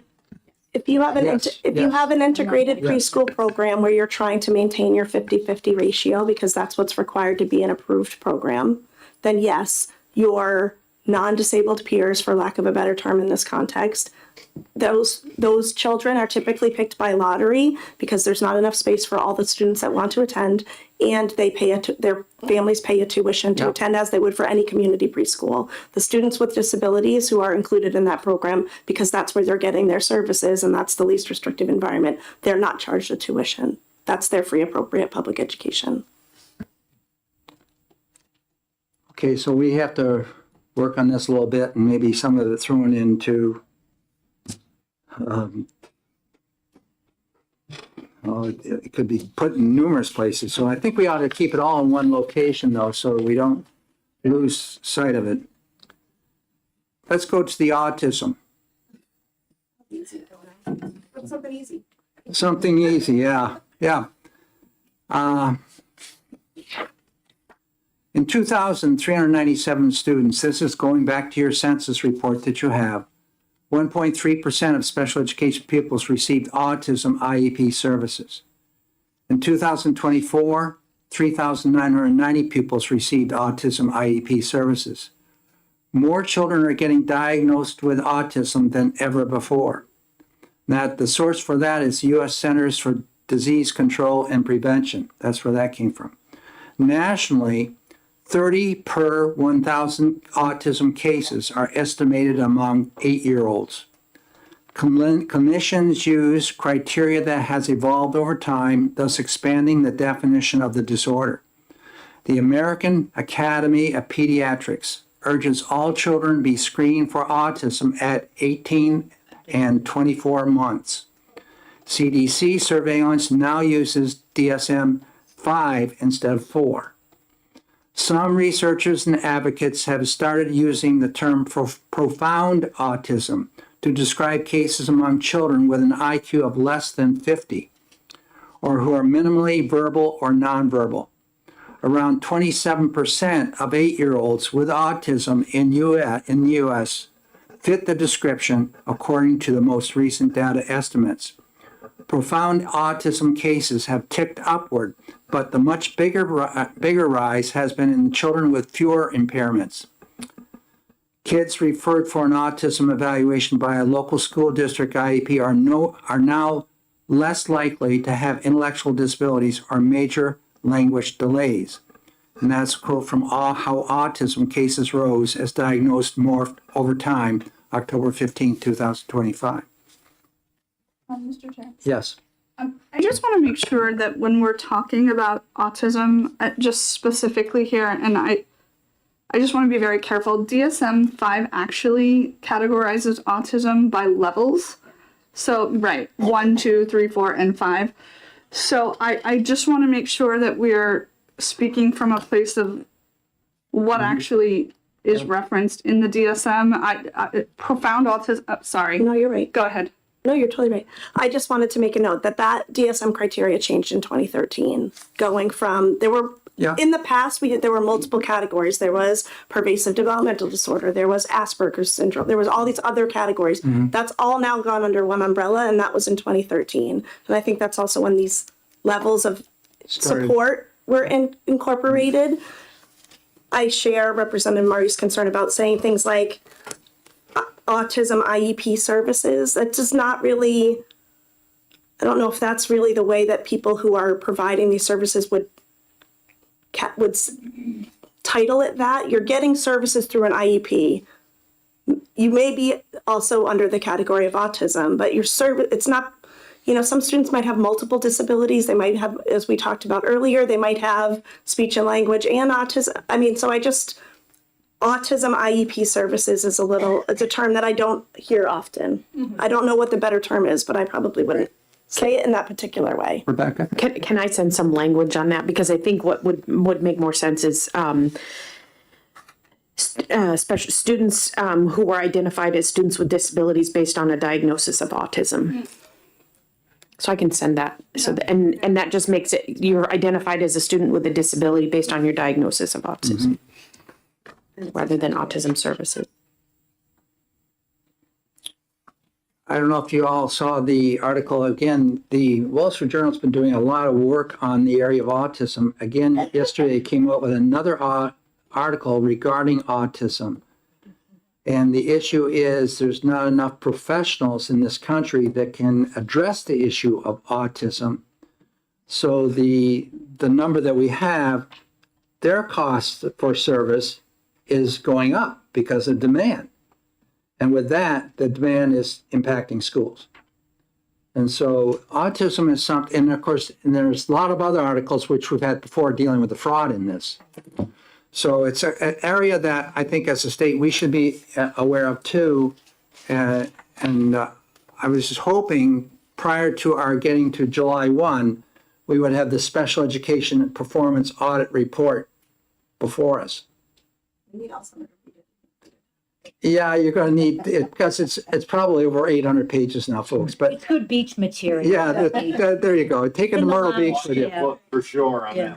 that one. But, no, I need the cliff notes. But at any rate, it's something that I think we need to really strongly address. And because districts are going to be dealing with this, and a lot of contracted services are going to go out to support that, and we're going to end up seeing our costs jumping higher. Mr. Chairman, I don't know if we're going to communicate this directly to the next commission, if you will, but I would just like to add that the most complex residential placements are this category as well. Your episodes of treatment, the kids that are going to Missouri and Arkansas and places like that, they're these, type 3 autism kids, and because we just don't have appropriate services for them here in state most of the time. So they're being referred way out, and that drives both costs. If it's a court matter, a CHINS matter, then the district is on the hook. If it's an EOT, then the state is on the hook. But the cost of services for those are very, very high. And you would find that in the DHHS realm as well, if you were looking at their costs. Those placements are very, very. Rebecca, where do you see it in terms of statewide?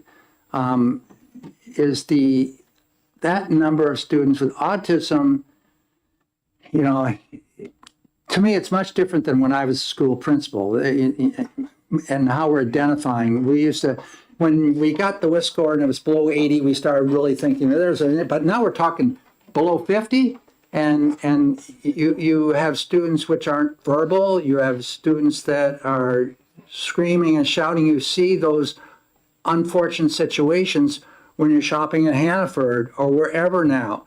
Is this increasing or what's going on here? Could you solve that, please? I will solve that. No, I can't solve that. Yes, the number of students identified with autism is increasing, and there are more students with a wider variety of disabilities and needs. And I had given you an article that talked about it, but it's just being identified more. Those pieces are being identified more, and those pieces are being, rather than putting somebody under an intellectual disability, they may go under a autism diagnosis. Mm-hmm. May I also, I think, Yeah. I just wanted to make sure we briefly talked about the lack of providers. I think somebody had mentioned that we do clearly have a workforce shortage issue.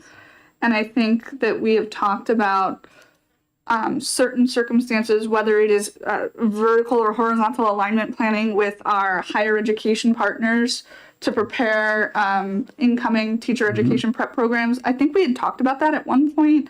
So I just didn't know if that was a finding or there was a place to note that somewhere. I think it's important to note that there's an exodus. There's, people are leaving the field in large numbers, and attracting folks to these programs are being shut down as well. So it's really of concern. Do we have a teacher shortage in the state, especially for sped teachers?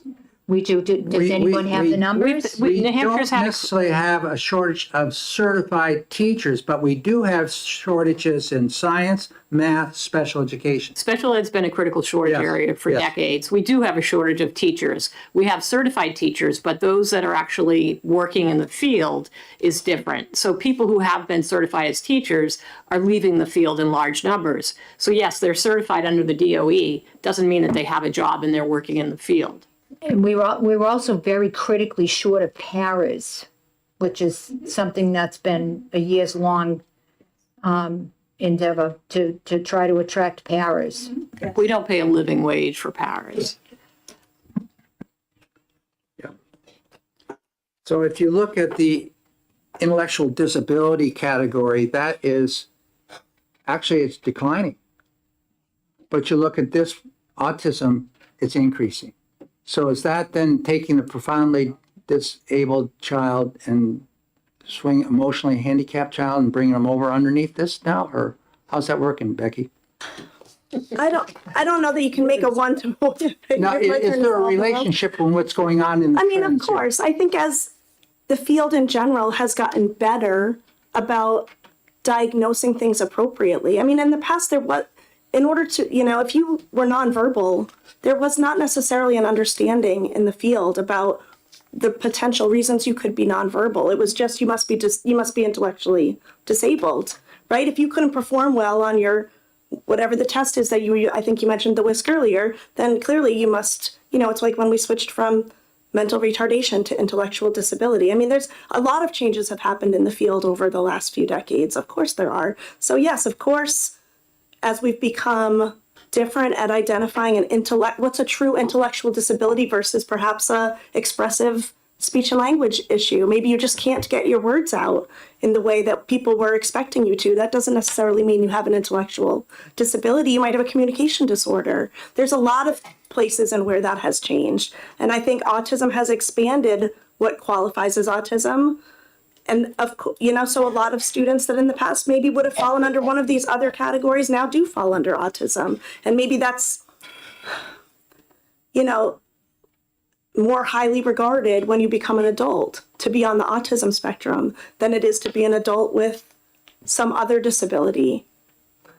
People are less questioning now of students with neurotypical challenges or who are on the spectrum. That's a pretty commonly accepted thing for a lot of people from, that are in their 20s that, if you're on the spectrum, that's just part of who you are. It's not regarded in the same way that it used to be. So yes, I think a lot of the changes moving from things that in the past, and again, like serious emotional disturbance, I don't want to sit with a family and have that conversation unless I'm pretty sure that's what's happening and that we have really good documentation, because that will follow that person for the rest of their life. There's no question of that. So if part of the reason they're having behavior issues is potentially because they have autism or are living with autism, of course I want to make sure I'm parsing that out well and not saying you have a serious emotional disturbance.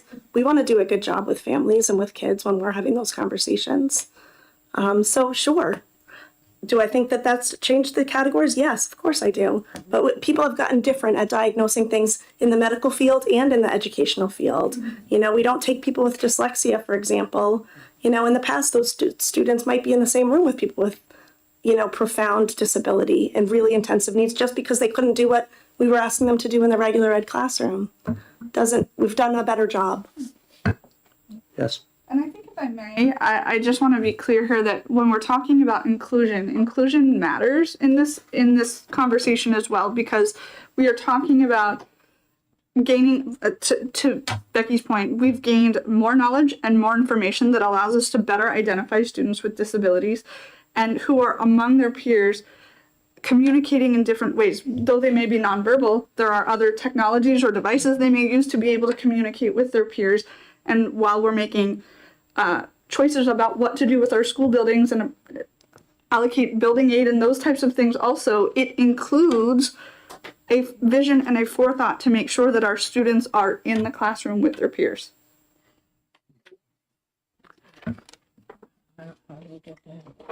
Okay, so is there anything else we need to add or delete? Did you get the notes on autism there, Megan? I do have those. Yep. Okay, thank you.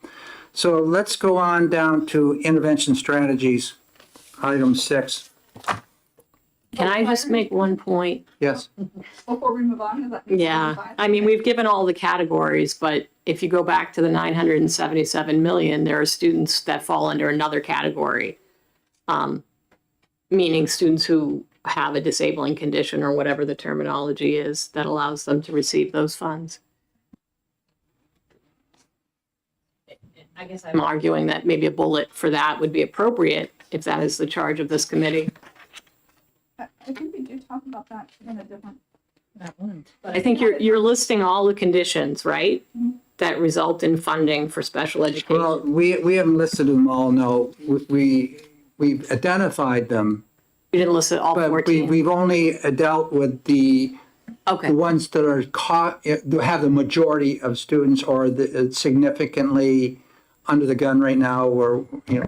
my Yeah, mistake. yeah, yeah. And I just want to be clear, it was my recollection, so if I did not get this right, I want to make sure that I do. So over on the actual report, I thought we did put a sentence in somewhere that read, hold on one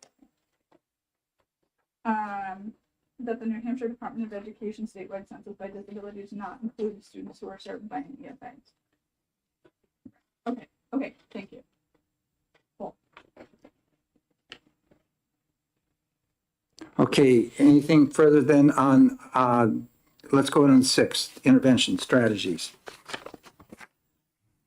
Okay, the commission is further tasked to identify recommended interventions that can be implemented prior to referrals for special education for some IDEA categories. The commission heard that school districts are implementing intervention strategies prior to referrals for special education services. And it goes and talks about the tiers. Districts are encouraged to implement tiered systems of support within regular education that will mitigate the number of referrals. However, they cannot delay nor deny a referral. Tiered systems of support can provide data for a special education referral, ensuring that decisions are data-driven. The New Hampshire MTSSB framework ensures that all students are ready to learn. To achieve this end, the MTSSB prioritizes universal social emotional supports through a tiered prevention framework and an integrated mental health delivery system through collaborative family and community partnerships. The framework relies on measuring student outcomes to continually improve the educational experience for all New Hampshire students. The MTSSB framework supports students with all levels need through a tiered approach described below, Tier 1, Tier 2, Tier 3. And then Tier 1 being universal approaches, targeted supports, and individualized services. Local school districts, schools are also encouraged to develop school-based intervention team support strategies. If a school staff member identifies a student having difficulties in some regard, implementing a school-based intervention referral process is a best practice that may successfully offer alternative academic, social, or emotional options prior to pursuing the formal special education process. Can I, oh, you go ahead. Representative Ames? I just think it's important not to have. I think it's important to have more than just the letters NH, MTSS -B, and to refer to the statute and spell out that we're talking about, I think it's called the multi-tiered system of supports for behavioral health and wellness. Just the fleshing out of a term. Okay. Along that line, Representative Ladd, to Representative Ames' point, we may want to reference the fact that that is part of our suspension and expulsion statute, that you need to include MTSSB for students who are reentering after suspension. That was something that the legislature put in place. I think it was 2020, We did that in 2020? maybe 2019. Yeah. It's starting to mush together in my mind, so I can't imagine it's not mushed in yours. But yeah, so I think somewhere around there, I guess if that was part of the suspension and expulsion statute, that there was some requirements in terms of including MTSSB in your reentry plan for students. I just wanted to add that this has been in place in the state, I think, since 2024. So for it to be a recommendation in this report, I think there has to be a recognition that some districts are unable to do the MTSSB, while other districts are able to do it, meaning it comes down to funding and staffing. So if you're in a big inner city school where there's only 5 multisensory reading specialists for 22 buildings, you can't really provide MTSS, right? But if you're in an affluent community where you've got reading specialists starting in preschool and kindergarten, and there's plenty of staff to provide those services. So I think from the state level, it looks great, and the state has funded this with lots of funding at the state level. But the reality is when you get to the school district, it varies dramatically from district to district, depending on how much funding you have in order to provide those supports, which are considered extras.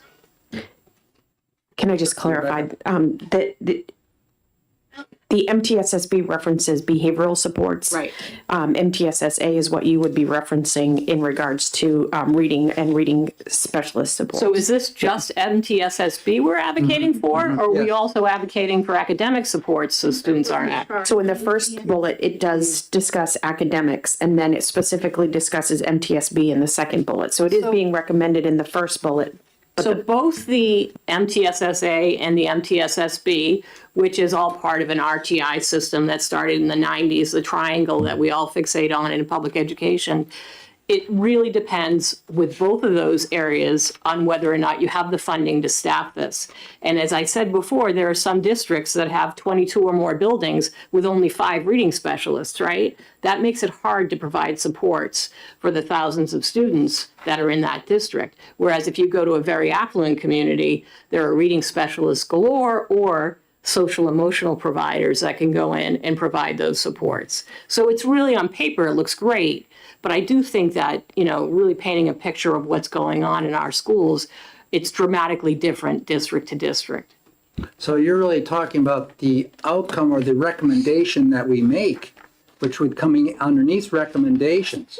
I think it's an unfunded recommendation. So like anything else in New Hampshire, it's a great recommendation, but if the local property taxes have to foot the bill for kids who are in affluent communities, there'll be a lot of tiers of support.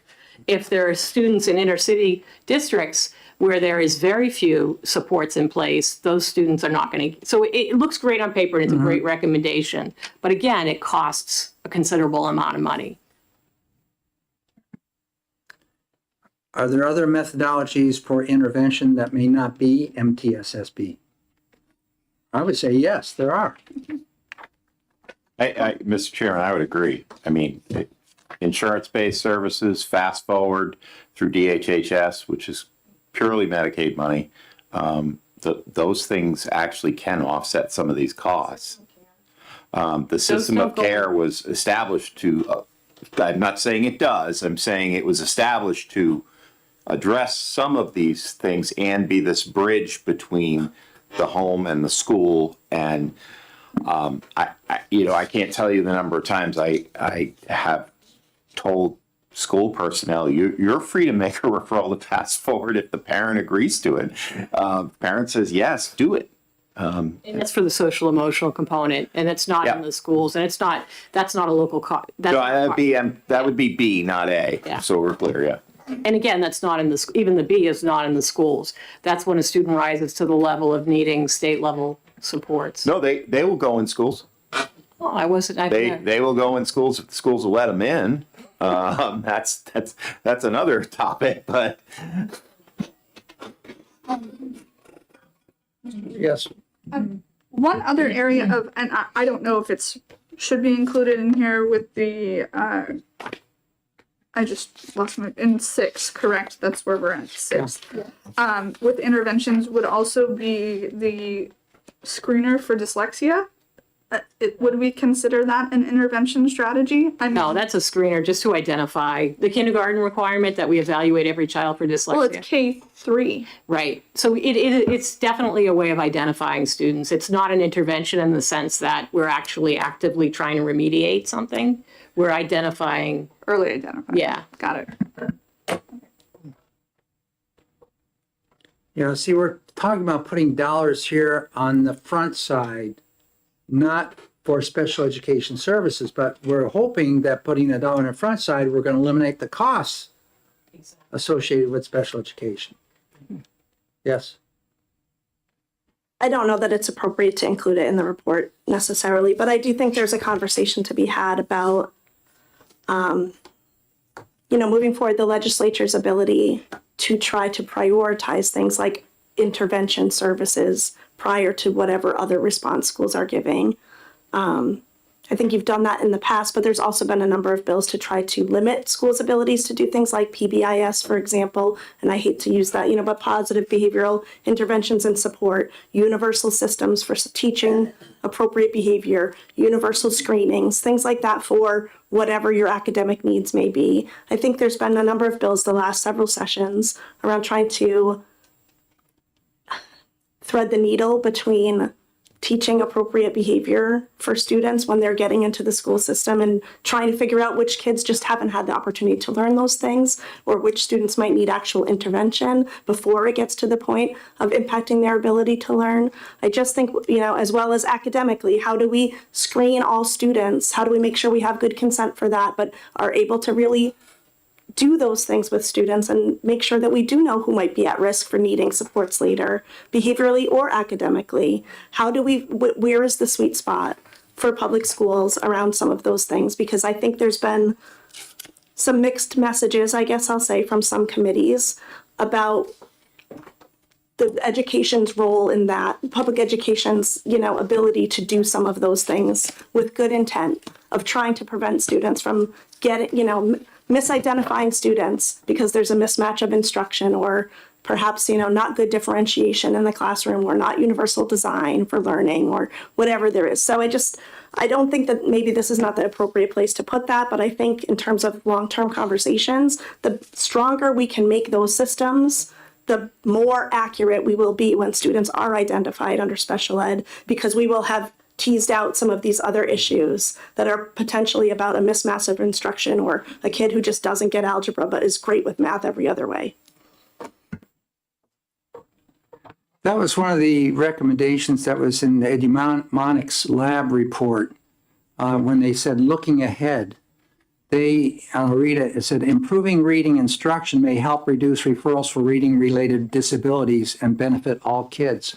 So if we start looking at how to improve some of these academics and the education environment prior to special education, we'll help all the kids, but we also may delay some of these disabilities from having to be addressed through special education.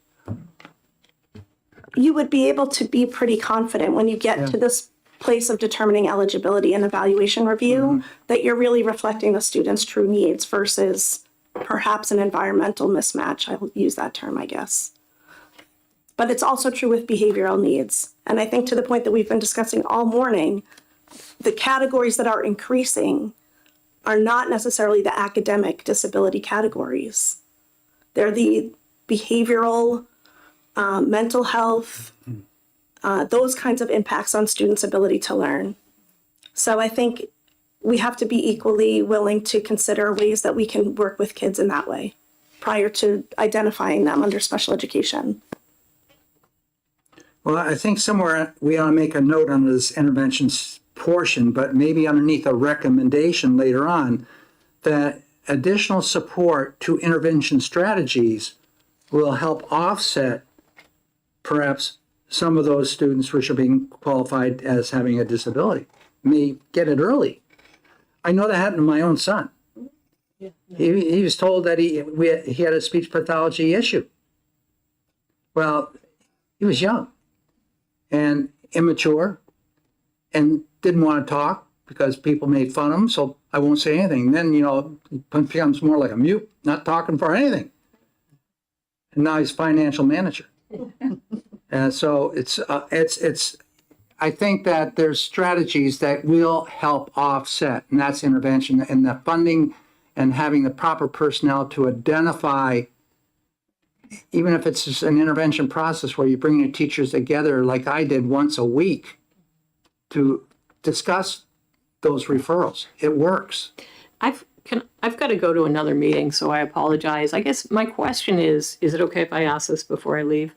If somebody outside observing or a member of the committee wanted to write a sort of something in opposition to anything that arrives in the final report, what would the process be for that? That would not be a part of the report. You know, in order, Correct. This committee writes a report, and that's it. So, Yes. Mr. Chair, I think Jen 4 spoke to this. Yeah, she The did process. at the last meeting. Yeah. With regard to when the final report comes out, a copy will be sent to every member who will have the opportunity to review it, respond to the chair individually if you are signing off or not on the report. And then if you have other thoughts, perhaps there is an opportunity to speak to it outside of that report. I guess I was referencing several education committees in the past where if there is a disagreement, there can be a sort of an opposition report. Thank you. There can be a minority report. Yes. I'm I just thought you were talking about groups which are not part of this group. Well, no. I was kind of just trying to get feedback. Yeah. I guess the other thing before I leave is just observation 7. I don't remember discussing code of ethics and contractors. If that's for the future. Yeah. My apologies. Oh, thank you. Yeah. Okay, let's go on then to item 7. Use of state special education funds to support education programming. This is where we have gotten into in this report some of the issues dealing with the EFA program. In accordance with the use of state funds to provide special education services, the Commission reviewed the use of special education differentiated aid pursuant to RSA 19840A. One of those 198s out. To support the cost of special eligible education freedom accounts, EFA participants. This section of law states that an additional $2,100 for each pupil in the ADMR.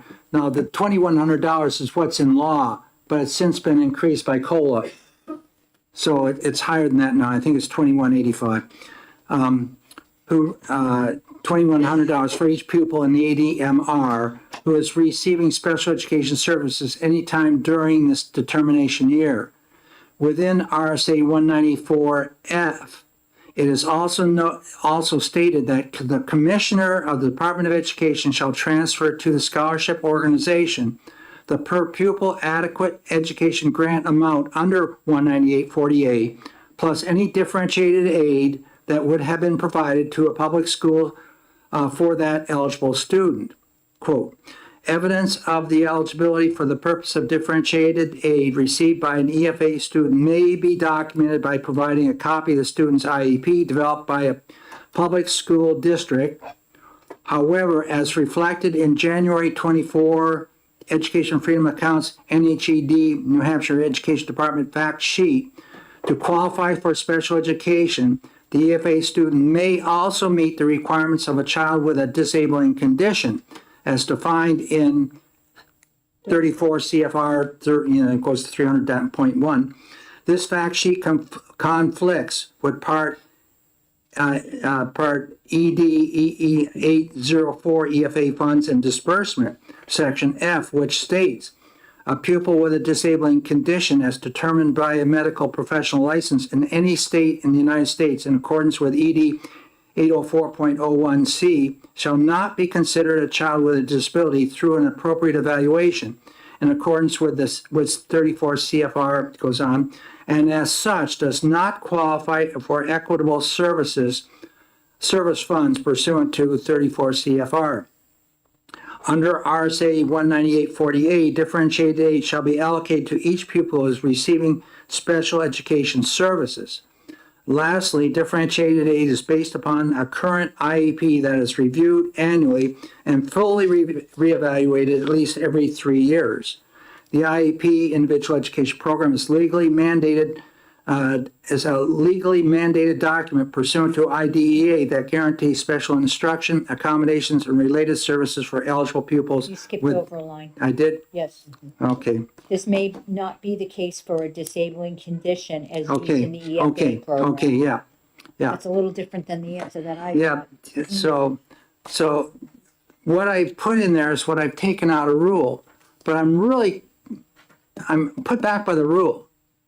Because the rule has talked about this disabling condition that there's no definition for in statute. In statute. I haven't seen it anywhere. Rebecca?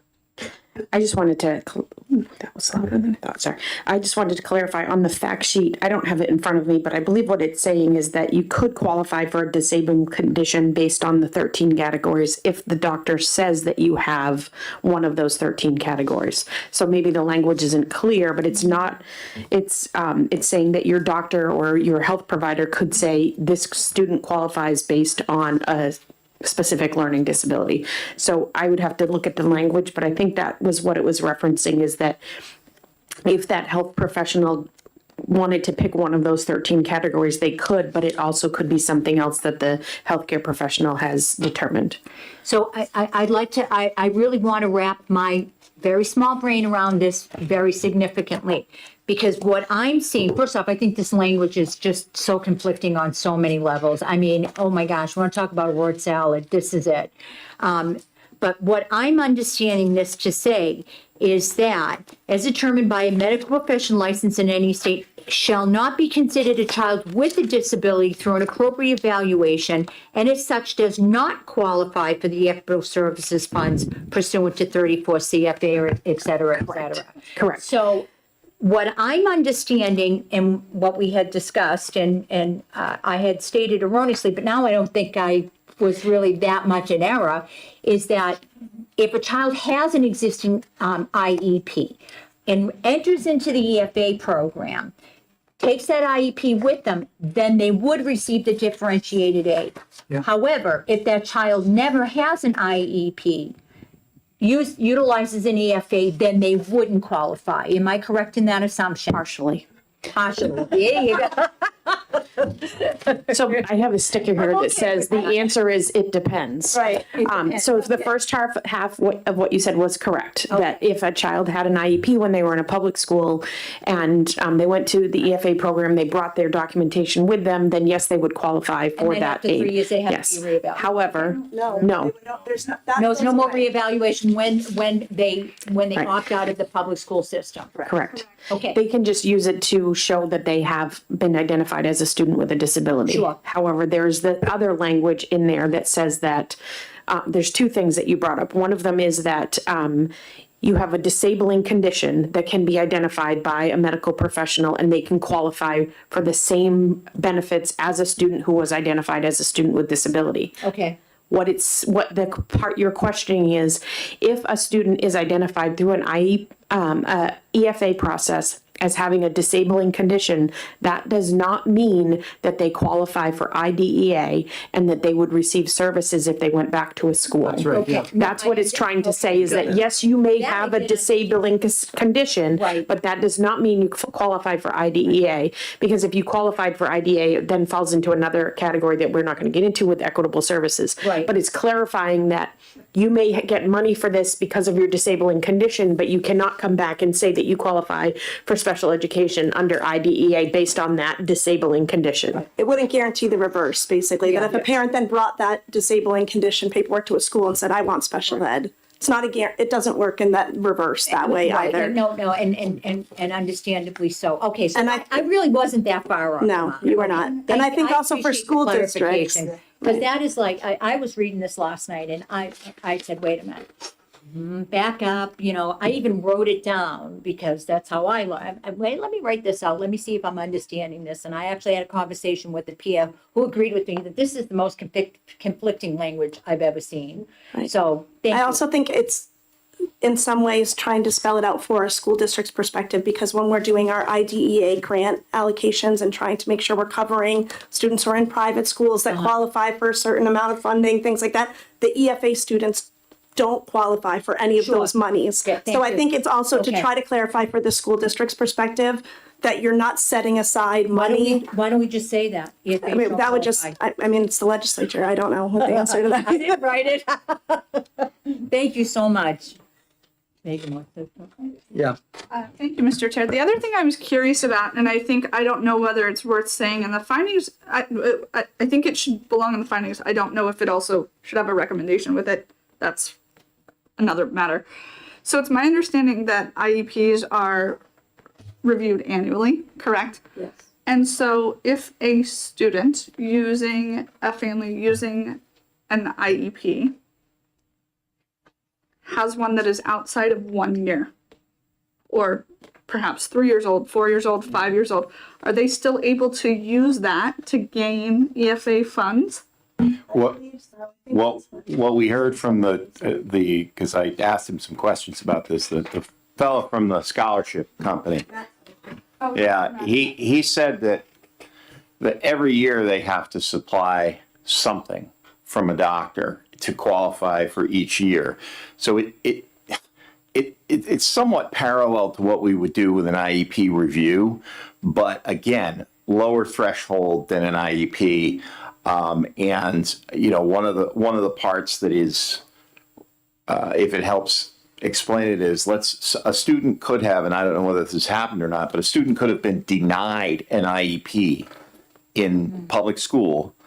In other words, was evaluated, the whole team met, said, nope, and then switches to an EFA. That they may qualify for the funds there, but they still they come back to the public school and it's still no. Right, because part of their evaluation process could have been an evaluation by a psychologist, for example. And perhaps if the parent brings that to the EFA, they would use that and say, yes, this counts as a health professional saying you have a disabling condition. Correct. I agree with Representative Freeman, though, that having clarity on this so it's the same parameters, no matter what you're doing, would make a lot of sense. And I appreciate that. And whether we agree or disagree on how it's funded for EFAs, et cetera, it's a moot point. It needs to be clear, and that's as clear as mud. So we really, that was really bad. Thank you. Okay, reps and dry. Can you just help me out? Thank you. What is the difference between reviewed annually and fully reevaluated?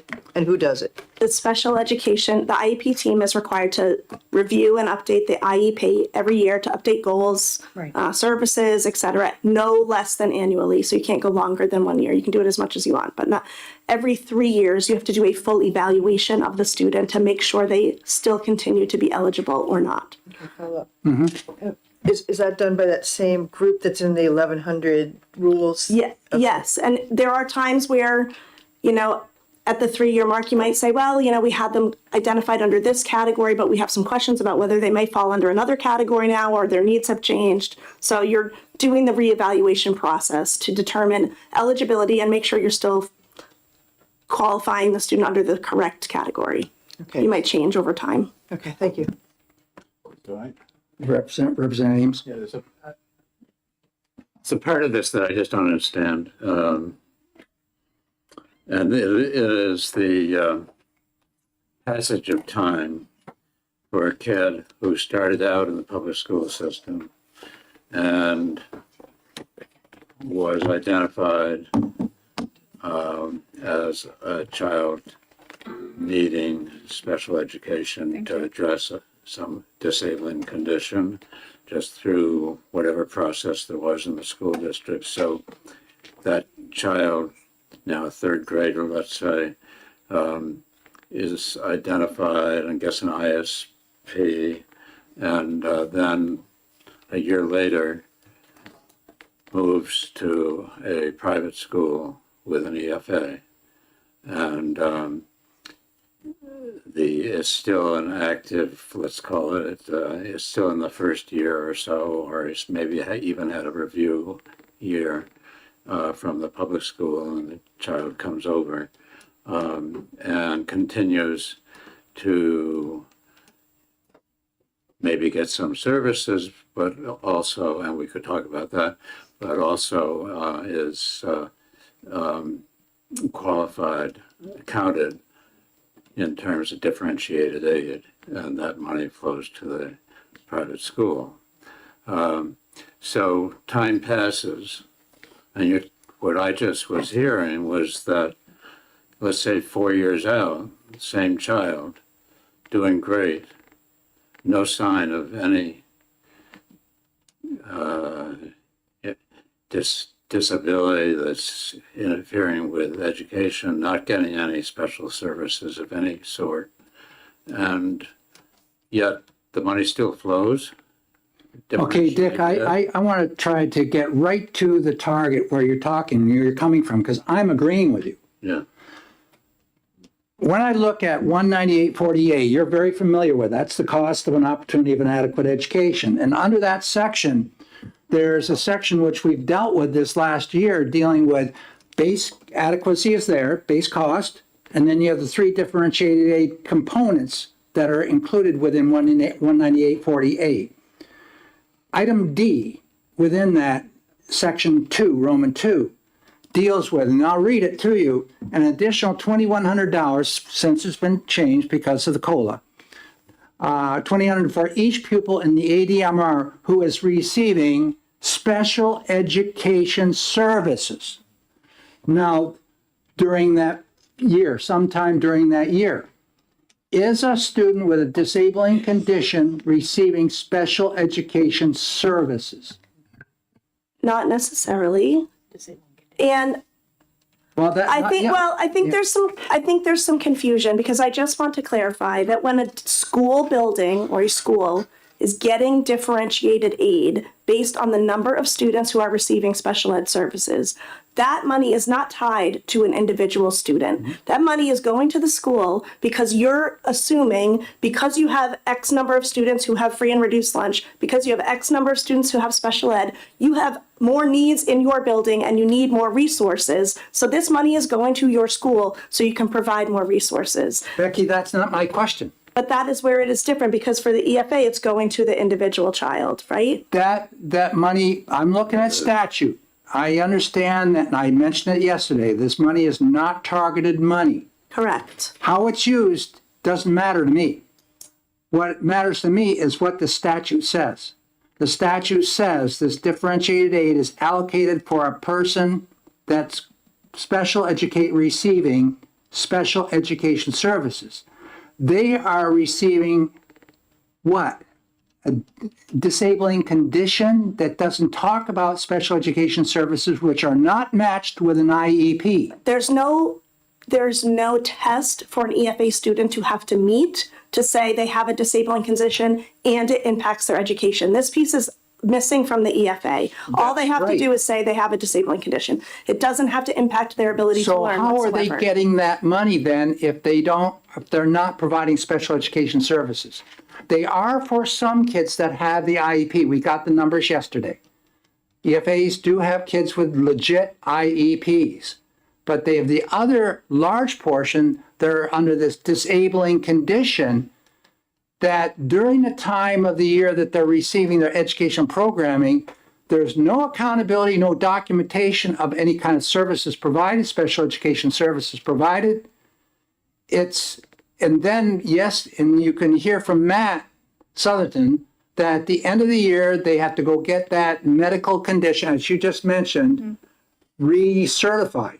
I think. But that's not an assessment that's done. No. Showing growth or anything They such don't as have to that. meet the No, second it would prong. largely be, a lot of those kids would largely be 504s in public school, Yes, would be my guess. They would not be IEP. So basically, I think that money's being taken from that account for non-special education services. And that's openly been said to me in the hallway by people even in the EFA program.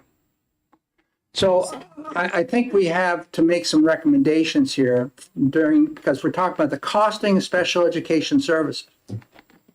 Can I ask a clarifying question? Are you, you had stated that students on EFA are receiving an IEP.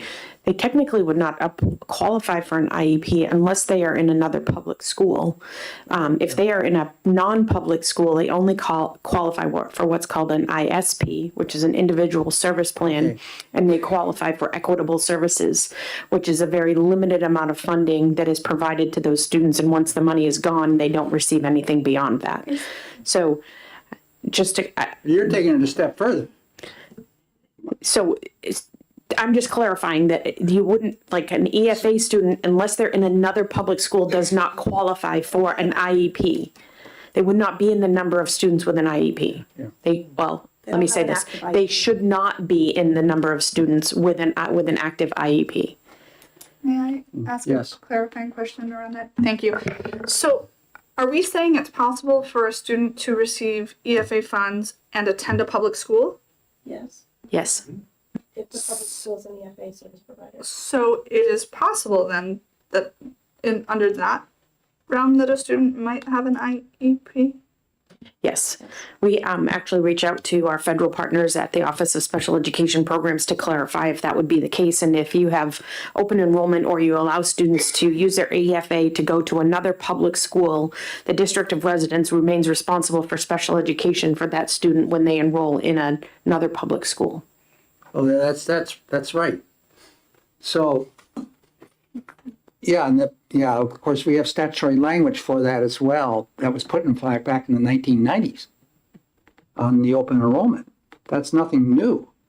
And we didn't change that this year. So but I'm concerned that there's a number of questions that need to be answered here. You know, the first thing that has to be answered is the person that's identifying that you have a disabling condition can be somebody that's not even licensed in this state. That's And not number one. necessarily a doctor. I just want to be really clear about that it says health professional. And I just, No, it says we keep, medical professional. but I just But- want to be clear that we keep interchanging sort of the word doctor. Yeah, It's not but- necessarily no, I a didn't doctor. say doctor. I said medical all along, but medical, as understood in one state versus another state, may include clinical type services as well, which are not related to the ear, nose, and throat business, or, you know, the specific medical issue that doctors is. So there's a lot of concerns with that I have.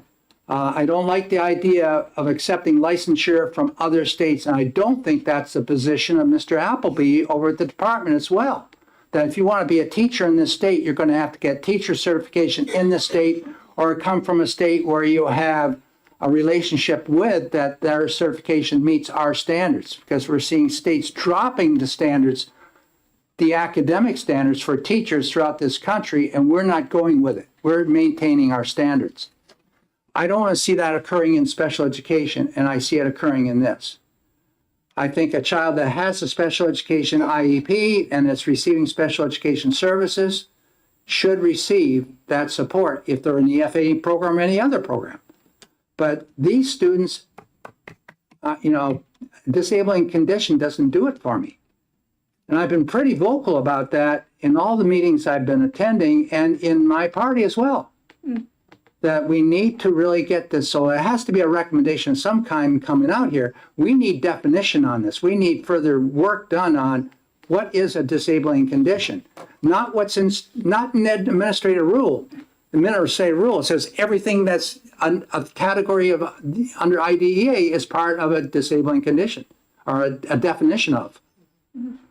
I don't go along with that either. There's no super person that's going to be able to do that in all those 13 categories unless they're just a genius. Yes, Megan. Thank you, Representative Ladd. And thinking about this further, and my brain is actually starting to melt with this, but I'm trying to think about a circumstance in which the money has left the public school. We were talking about just adequacy aid grants.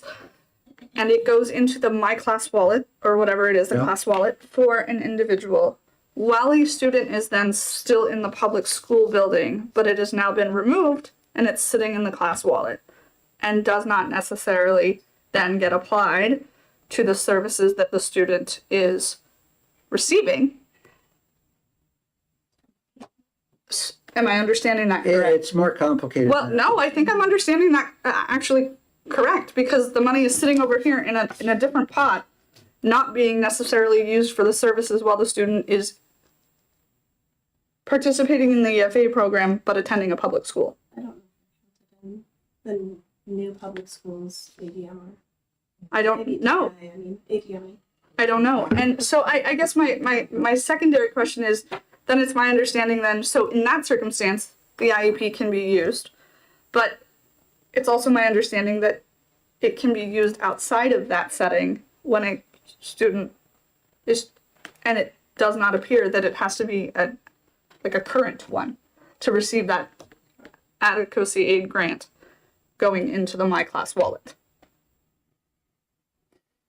A current one, what? IEP. Okay.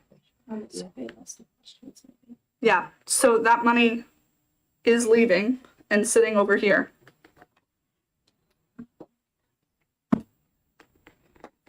And it's possible that money that's sitting over here, the student receives that through the Children's Scholarship Fund, and the provider that's going to be providing that service might be a certified special education teacher providing that service for an IEP that the student left the school with.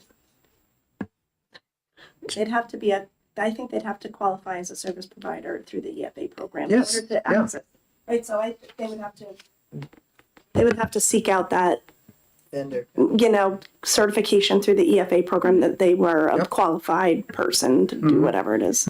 If you're in any, So there's a lot of ways this can work. It can work in terms of, we had the discussion, I didn't have it, I was in education policy regarding career technical education. Mm-hmm. And the use of how those monies can be used for that as well. That's another deep dive hole. Yeah, I was gonna say that. It is. So I think though, we have to do something about this. It's, we're not talking big bucks in the terms of the whole special, we talk $2+ million. just I can clarify, if you use your EFA to go to another public school, your district of residence is responsible for your IEP.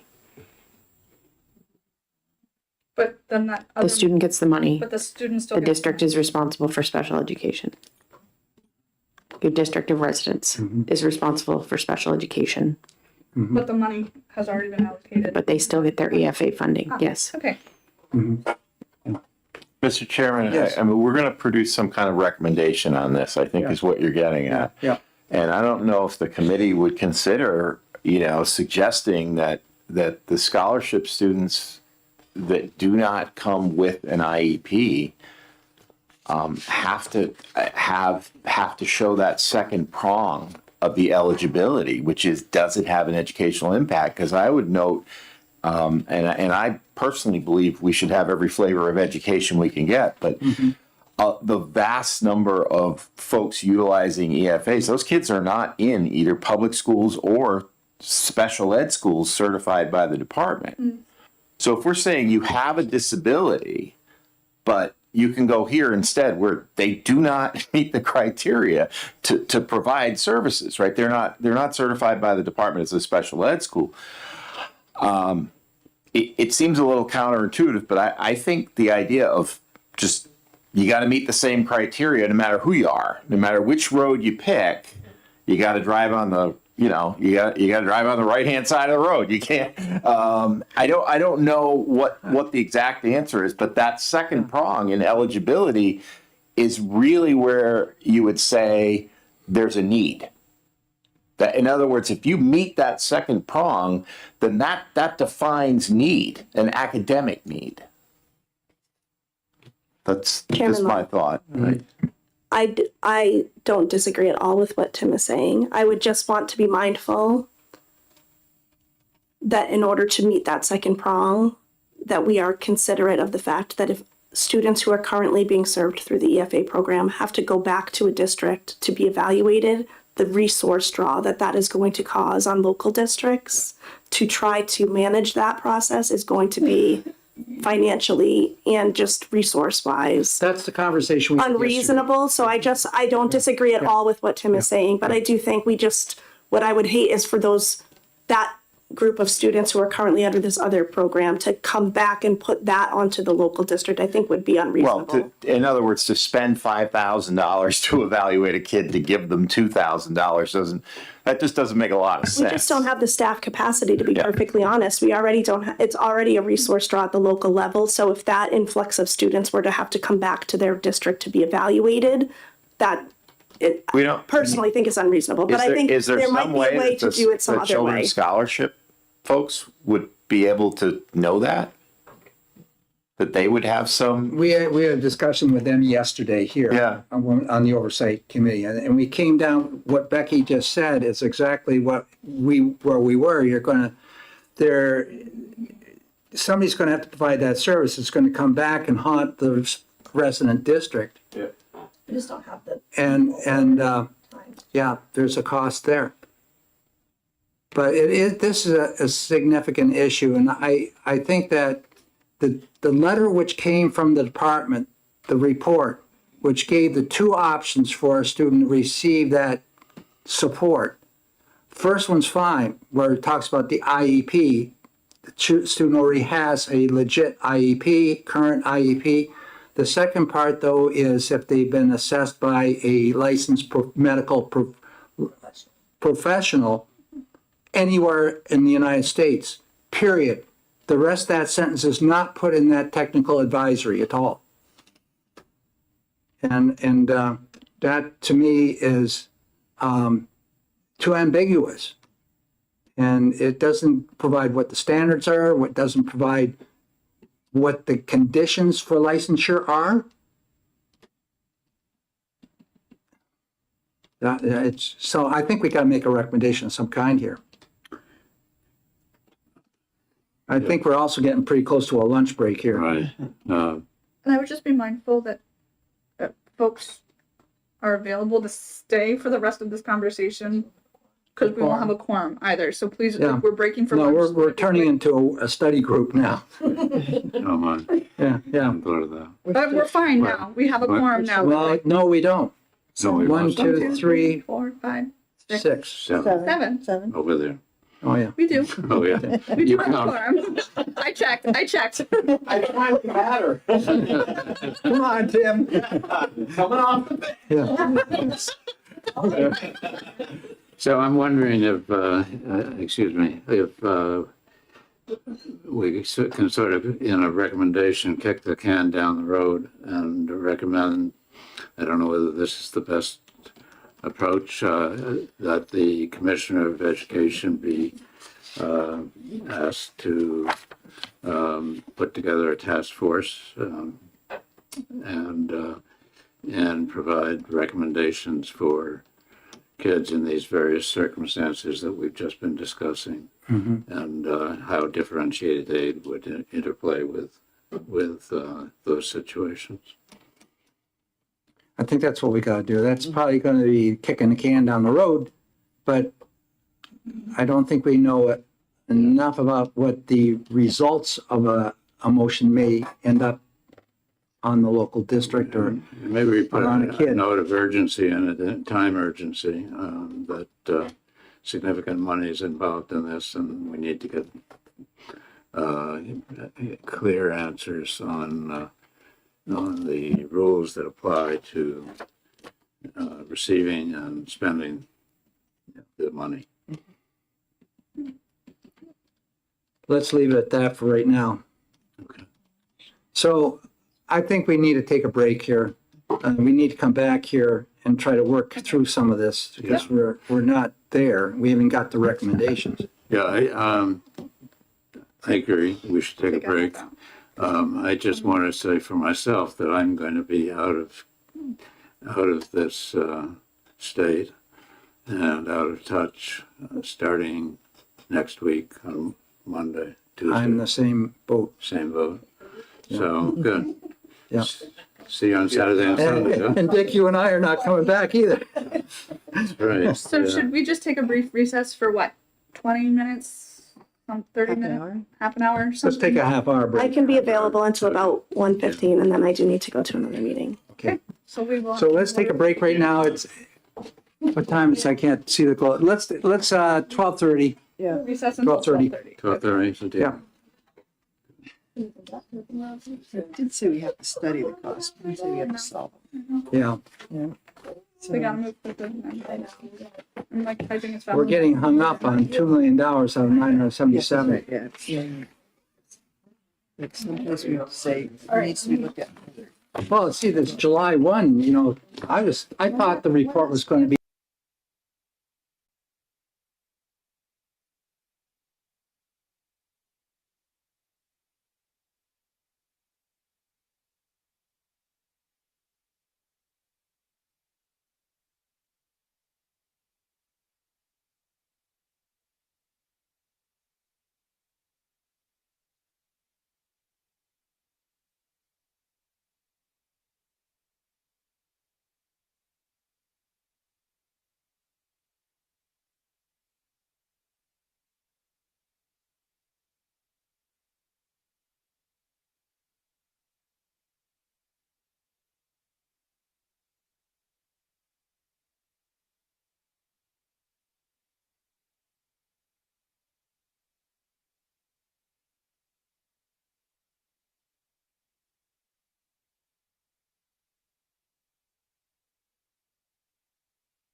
We don't need to go there again. Well, we're going to go there again, but well, better plan. Okay, so what we're gonna do is continue where we were and try to move on and get something, get towards the end of this report. So we are down to item number 8, and that is dealing with the performance audit dispute resolution process. There was one area that we were supposed to look at in terms of dispute resolution. And what I put in there was, after looking at that performance audit the LBA has, and Jay still has that over there, and we're not going to see that. So taking the recommendations that came out that were relative to the costs of special education and the costs that we're dealing with, I put them into this report right here. I don't know, Rebecca, whether you've had an opportunity to receive anything yet to respond to, well, this dispute resolution, you've already got that. You've responded on the most part. Yes, the Office of Governance had responded to all of that, and I believe they had said that they resolved all of those pieces. Yeah, so I don't think we really need to go into the dispute resolution. So let's just jump to number 9. Excuse me, Yeah. we're just gonna keep the paragraph in. Well, those are right from we could leave those in. It's not going to do any harm. Right. And And were those just interim findings that were coming out? The full report has not yet been. I think there's one part there where I think that we should leave it in because there's some places where they're saying they're going So to I need just more wanted to staff. clarify where. And this that was might be a recommendation we try to help the department out with in terms on top of page 6. Yeah. Observation number 17. That was one of the requests of the department for dispute resolution, to have more staff to help oversee what's going on at the LEA level with how they're handling dispute resolution down there at that level. Just to clarify, these are all findings, these are all observations from the LBA audit on dispute resolution. So these are not, right, they're not from the special education audit. Thank you. That's right. Yes, exactly. Yeah. So let's just jump to number 9 here, because we're asked to look at this medically necessary. And as I recall, we had that you addressed that in a brief note to us, Rebecca. Medically necessary is a medical term and does not relate to determination of special education services. Any medical condition that is identified through special education must adversely affect a child's educational performance. Sources of revenue for residential placement may include, and we have the sources there, components of a daily rate may include treatment, condition, and board and care. I don't know how that slipped in there. I don't know if residential placement was, oh, that's dealing with, we had the discussion on the residential placement that it had to be, yeah, so it's a summary of that stuff. Is that, any problems with that portion of it? No, these are just findings. Representative Ladd, do you want to include that chart in the list of attachments that we are going Yeah, to? the chart's fine. It would just be an updated chart because there was a typo on the thing that we, I think the one we looked at. So we would just need the updated chart. That will strengthen the report. Yeah. So if we can get that updated chart table No, finding 9, right? under findings, number 9. Number 10, comparison of the processes, requirements, and services under federal IDEA. Let's see, have a statute that allows rule. If we have a statute that allows us to go above and beyond when we compare, we can do it through administrative rule, and we can also do it in statute. Most of the times it's done to better support the parent. Wait, what? Yeah. Oh, sorry. Yeah. Any issues with that finding? I think that's pretty innocuous. Number 11, special education aid costs, administration, and monitoring. The commission has dedicated much time and effort studying financial and labor-intensive resources necessary to support special education services within the public school system.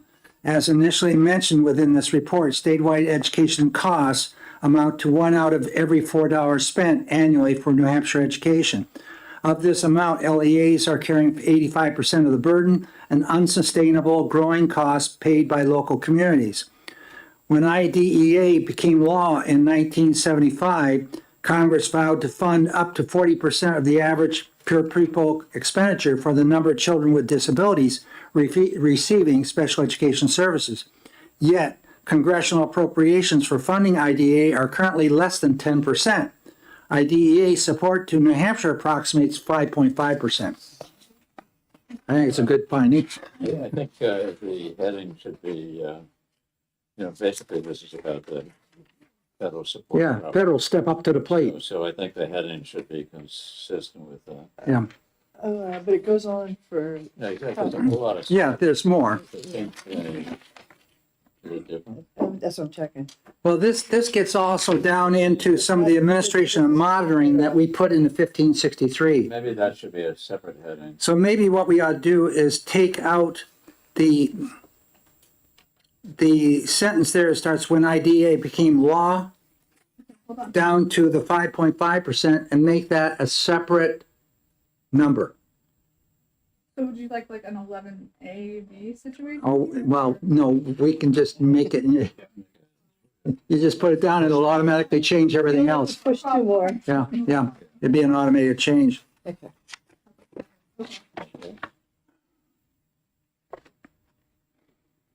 Okay, a number of legislative committees, subcommittees, and administrative study groups have reviewed the state special education aid formula throughout this biennium in an attempt to offset funding costs to LEAs. The most recent legislative proposal adopted by the House and Senate in the form of HB 1563 makes changes to the special education formula and the administration and monitoring of state special education aid. The LEA is responsible for funding 100% of costs up to 2.5 times the average per pupil cost. From 2.5 times to 3.5 times, the LEA pays 15% and the state 85%. And from 3.5 times to 10 times, the LEA is responsible for 20% and the state 80%. For all costs above 10 times, the LEA is responsible for 10% and the state 90%. Proration remains at 80%. This legislation is viewed as transitional until specific costs and enrollment numbers are known for IEP eligible students below the 2.5 times level. It is in the intent of legislators who drafted the bill that with more accurate data, proration may be eliminated entirely. There's a small table there which was used in committee when the bill was presented. And the rest of that explains the nature of 1563. Yeah. Representative Ladd, I think that's been signed. Yeah, so halfway through the paragraph that you just read, Yeah, where it says from 2.5x to 3.5x. yeah, The LEA pays 15% and the state 80. 15%. No, it's actually 85%, isn't it? No. Yes, excuse me, that's correct. Yeah, you're right. You gotta turn around. I got it backwards. Yeah, exactly. And the state 15%. Got it. Because right now, the LA for those areas pays 100%. Oh, 2.5 to 3.5. Yeah. It's this new LEA special pays 85. category. And the reason for that was by reducing it down, we're just hoping to get more information on what's coming at us. Yeah, exactly. Okay, got that? Good catch. That is a big catch. It was just a reverse. Yeah. I'd rather pay 15 Right, than right. Yeah. 85. See, on the next page going over, it explains it at the top of the page. Flip them? Yeah. Okay. Yeah. Oh, yeah. LEA pays 85 and then, so they just. The state pays 85. And it goes on and explains how that works in terms of that money, but the last sentence in that paragraph on the top of page 8 says, this proposal is viewed as a transitional step. An earlier version of 1563 proposed changing the proration amount from 80% to 90%, but that version failed in the Finance Committee. One thing, I've got a question here, in the box, Yeah, the written stuff, the last big rectangle. is Yeah. Both, and then D2, is it? Yeah, yeah. What are those referring to? all services within a claim shall be specified and all services you're trying to get reimbursement for within a claim shall be specified, What's both? both all services. In the- Yeah, Yeah, both, Where it says- oh, that, yeah, basically that was in both versions, the old current version and the new version, so I don't think you need to have both in any of those, both. So I'll take that. Take all the boths out. And the D2? Yeah, and the D2 too, yeah, Okay, that would be. yeah, that's what, I that, didn't know that. that just came out of testimony when we were discussing previous and proposed. Got it. Yeah, So are you taking out the whole bottom part No. of the chart? No, just, Just taking out the, both and D2, yeah. not striking the whole thing, just no, little things.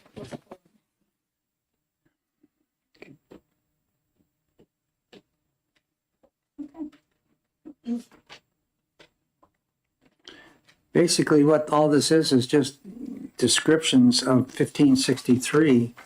Representative Ladd, can I just ask a couple of quick questions? yeah. I promise to try not to belabor this point. I understand in 1563, the intent is to ensure that districts are documenting and participating to the maximum extent in Medicaid to schools.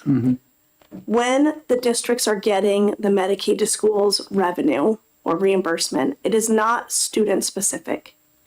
There's no way for the school district to understand or track what costs they're getting reimbursed for individual kids. So how are you, is that okay? Are we comfortable? I mean, is that, we're just gonna say, you know, X district got X amount of money in revenue from Medicaid to schools. It's not gonna say Johnny got $47 today, Susie got $53. It's not gonna say that. And districts don't know who is Medicaid eligible. That's why they bill and get consent to bill for everyone. We don't know how to attribute the costs per student. So I just want that to be very clear. We've talked about that a number of times when we've talked about Medicaid to schools, that the revenue coming back is just a lump sum. You as a district have no idea which kids you're getting it for or what services it's for. How do other states do this then? I think it's the same way. It's meant to protect a child's privacy. Yeah, But that's why the consent is broad. When we say, we're going to bill, parent, would you please allow us to release the fact that your child is getting services? We don't know if they're eligible or not because we shouldn't know a child's personal Medicaid status. And then we're billing for all of those things or submitting, and they're saying these 10 kids are not eligible, these 5 are, here's your lump sum for whatever you get. That's all districts are getting. So I just want the legislature to be really clear about the fact that districts are going to get revenue reimbursement for Medicaid to schools, but there's no way to assign an individual amount to certain kids so that you know how much kid X is going to cost. Representative Dry? Thank you. So then it would make it very hard then to find out if we're leaving money on the table. Thank you, Representative Dry. Yes, I think all you would be able to say is if a district has a low consent rate, for example, if like lots of parents say, no, you can't disclose my kid's getting services, you're probably leaving money on the table. If a district says we can't participate in Medicaid to schools because it's just too labor intensive, we don't have the staff, yes, you're leaving money on the table. But you wouldn't be able to say, we're giving 3 speech services to this kid over here, and we've billed for 3 of them this week, and we've only got reimbursed for 1. You're not going to be able to get to that level. Okay, this legislation, of course, is now on the governor's desk.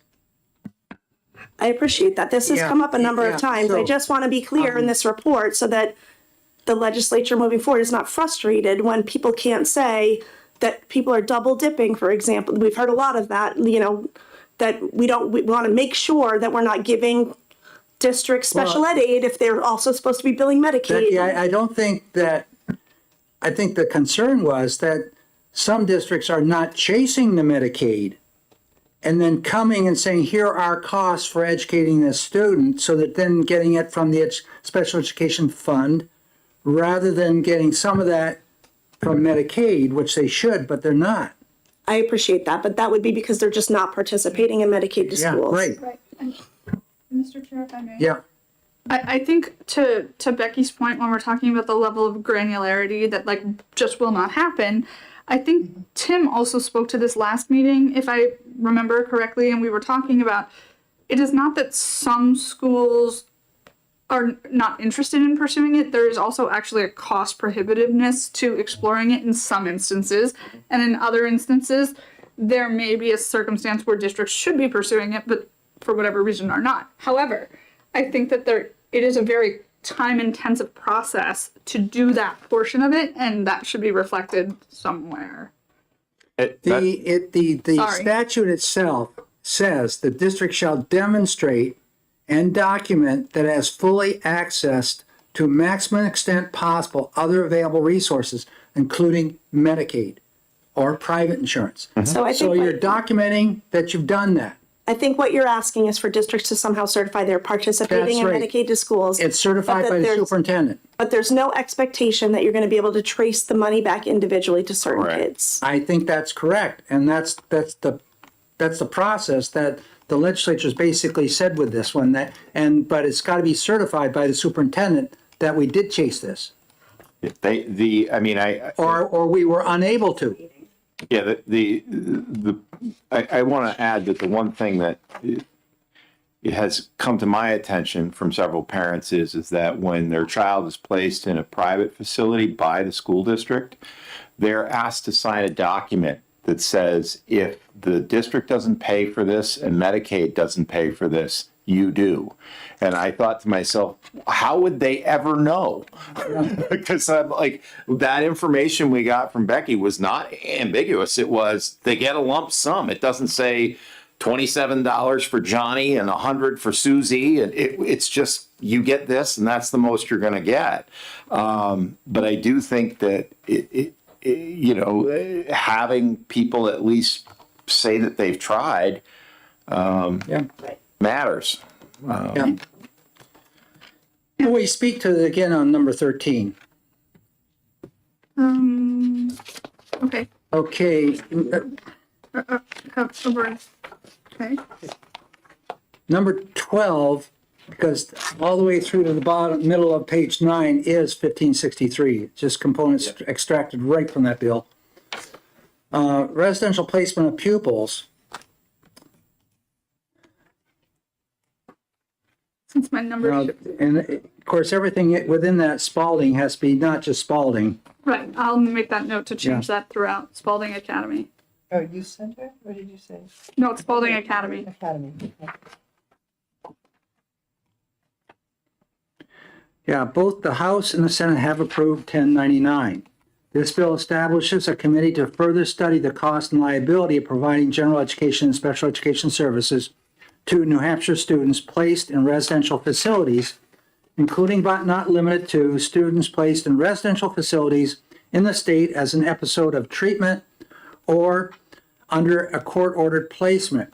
The bill, as amended in committee, directs the study committee to not only consider the cost and liability of providing general education and special education services to students placed in residential facilities due to an episode of treatment or court-ordered placement, but to also include other educational placements such as those done by school districts. We had a discussion at the last meeting. The committee shall look at funding sources and service costs associated with treatment, education, board and care, and costs to receiving districts. The SB 57 Commission to study the costs of special education, which concludes on July 1, 2026, will make available residential placement report information and findings to assist the 1099 Study Committee.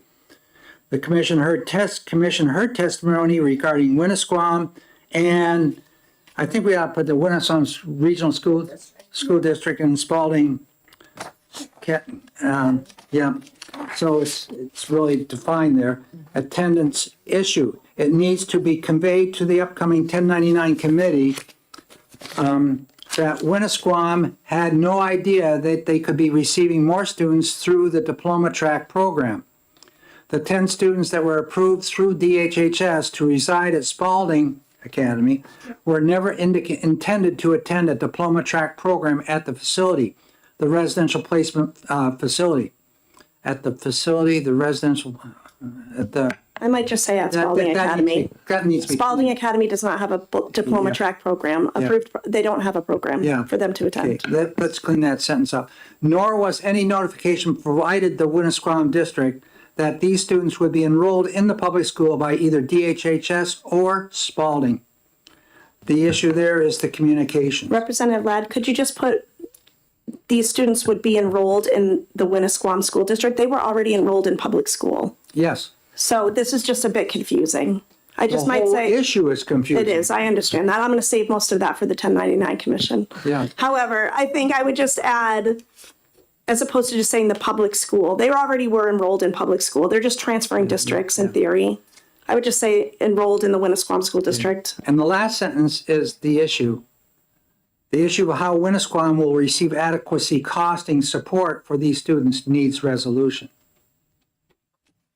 Yeah, they're not getting any ADM for those kids. Correct, and again, I'll save most of this for when that Yeah. commission starts Yeah. meeting, but Spalding Academy is not the only placement that has this challenge. There's Maybe I'll multiple, put Nashua this in. Children's Home, there's many places where this is what they do. They live there and they attend public school. That's a very, I don't want to say common, but it's more common than just a Spalding So Academy maybe we issue. ought to put another sentence on this issue may be replicated throughout the state or something like that. Yes, This may not be an isolated. Yeah, there are multiple residential living facilities Okay. across the state. Yeah, that's a good idea. you got that, Meg? Yep. Okay, Let me ask a question. Yeah. Is not. We've got HB 1099 and we've got HB 1563. And both are on the governor's desk, is that right? well, they're both been approved by the House and Senate, I know so that. that's where they're on the way. 63 is enrolled. I feel like it's been reading. I don't, they're in the magical folder waiting to. In that folder. They're waiting I've to heard hit about this. It's magic. Yeah, Patrick. 1099 is not enrolled yet, but 1563 has been enrolled. Well, I suppose we just fudge the issue. It's been approved by the House and Senate. Yeah, it's been approved by us, yeah. Yeah, General Court. yeah. I think that's what we said, right? It was just approved by the House and Senate. Technical point. Then this may be a small point, but on page 10, we've got two different versions with two different, I'm so sorry. I think it's page 9. 9. Okay. Yeah. Up above 12, Mm-hmm. 6B, and 6A. Overpayments shall be subject to recoupment. And that assumes that every, well, it's not, overpayments and underpayments. Does it say that in the bill? I'd have to get the bill out. Overpayments and underpayments shall be subject to corrective action is what I would recommend, because the presumption that in every case of a mistake, it's going to be an payment. Maybe it's going to be true, but I wouldn't do it that way. Well, there are two components which were in legislation, and I just took them verbatim out. Yeah. So, we want to add a little bit more to it? Go Yeah, for it. I think for the sake of our larger audience, it would be nice. Sure, go for it. So what are you suggesting here? Overpayments and Underpayments. shall be subject to corrective action. You could have a slash. Yeah. Okay. Okay? Well, the overpayment, the corrective, that's recoupment. You're going to forward them back the money that they That's right. paid too much. It's not really a corrective act. It's corrective action on the part of somebody, maybe the opposite party. It's overpayment if we overpaid them and we would Yeah. recoup that. That's why the word recoupment had been used. Yeah. If we overpaid them in special education aid, and then when we went back and did that monitoring process that's laid out in 15, I forget the number. 16. Vice versa, Yeah. if we underpaid them, then it's not recoupment that is the corrective action. That's the only language that's in the bill is the I overpayments. know, So- I hear that. Okay, so you're asking for additional language outside? I guess I am. Yeah. And so you're asking for them. It doesn't really matter. What's your parting shot here, Dick?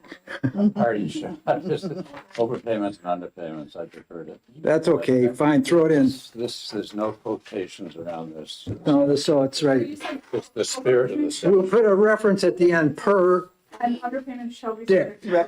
subject- party shot is the legislature. Okay. Now we're going back, where were we? We're on page 10 on item 13. Medicaid, school funds, and special education aid.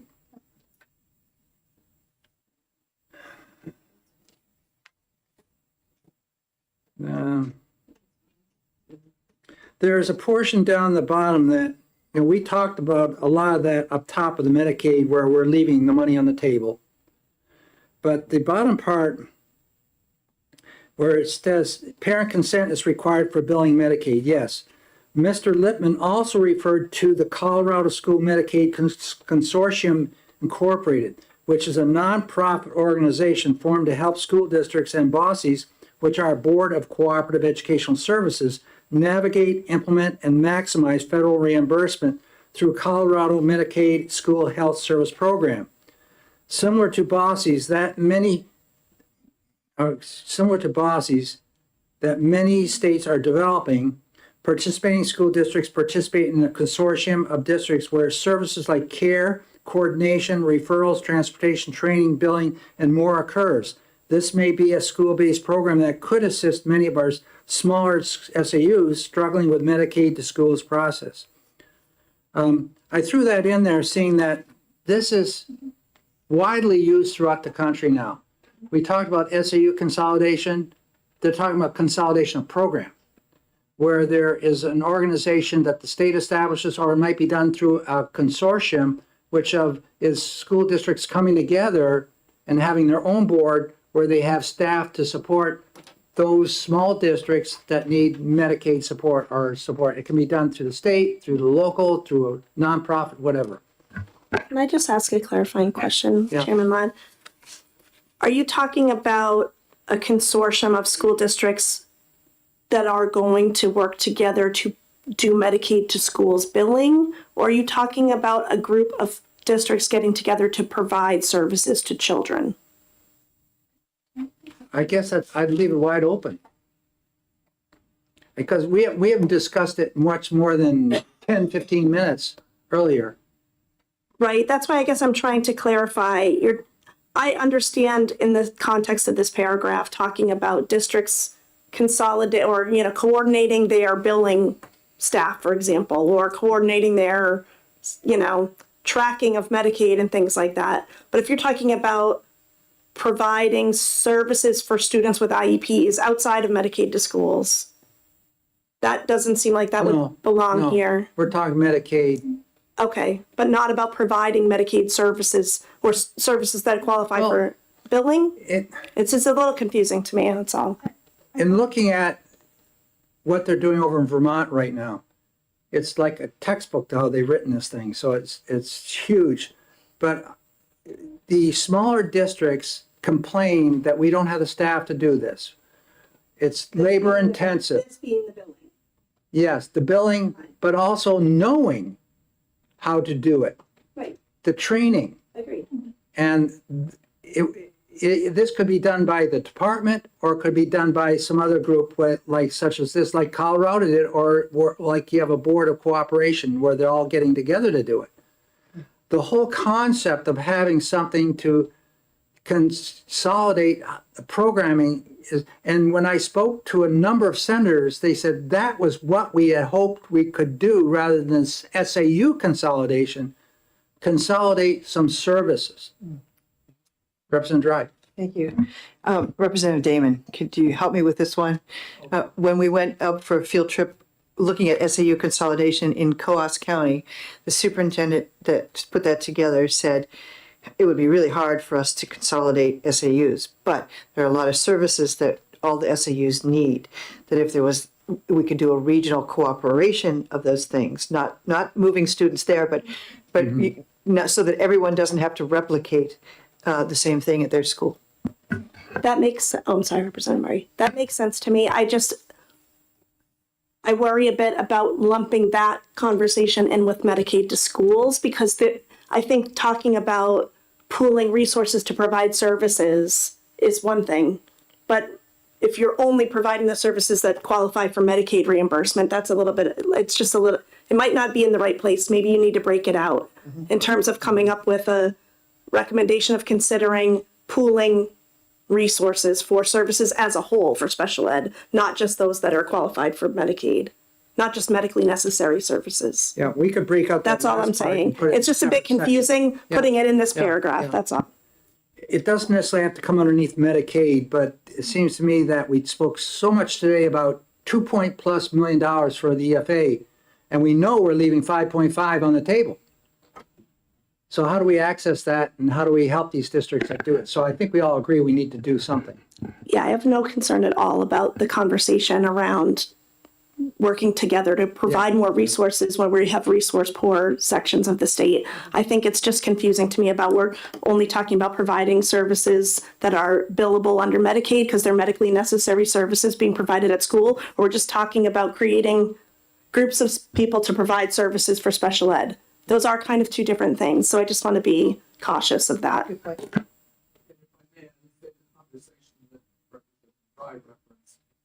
With the latter of what Ms. Wilson just said, the broader picture of cooperative services, For special ed as a whole. coordinating Yeah. services for special ed cooperatively wasn't specific to one form of Medicaid. funding.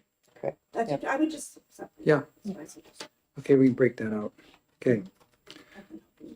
Going on to number 14, we did get some information today on special education graduation and dropout rates. No, it's okay. I did just want to make one small note.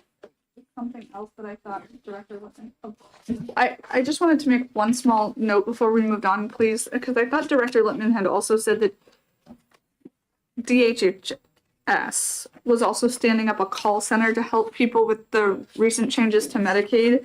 And I think that needs to be in there somewhere because we had discussed that that was a vitally important message to get out to schools and districts, that there's training happening over the summer. But he wasn't talking about school things. I went and looked that up on the web and talked. I thought he was. It's really in the infant stages, and I don't know how successful at this point. Well, the changes to Medicaid to schools are in effect July 1, or if not already.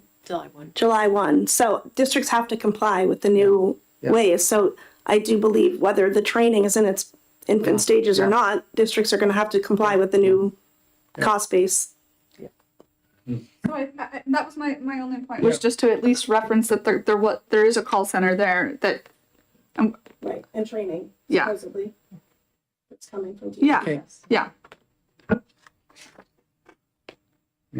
Okay. Thank you. Sorry. Thank you.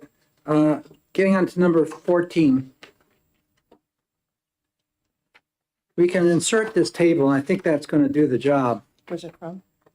It's from me. Is this from you, Rebecca? Yes, and this is the most recent one that we turned in for our requirements for federal reporting.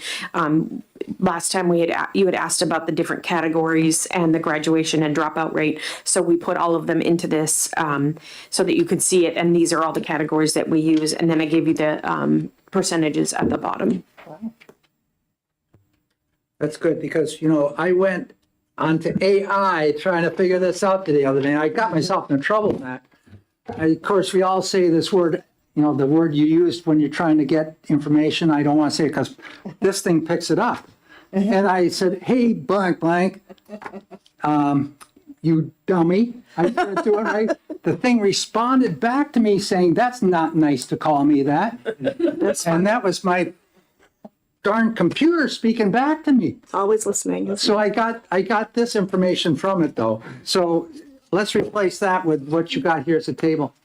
Can I just make one quick comment, which is just to remind people who are not familiar with how these are calculated that students who get their diploma but do not finish within their 4-year cohort. So if you enter, as a freshman, if you don't graduate as a senior with that cohort, you're not counted in the graduation rate, even if you do get your diploma perhaps the year after or 2 years after.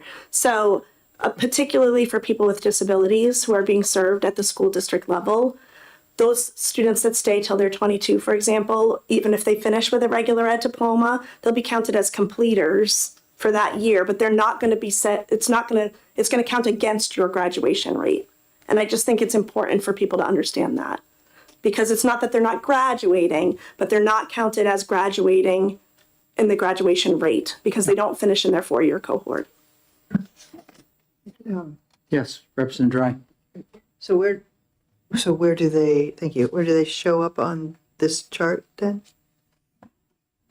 They would count as completers, so to speak, right? Or graduates. I think you're referencing the way it's calculated in, sorry, I think you're referencing the way it's calculated in DEAR. Let me just pull up the language for graduation for indicator 1, sorry.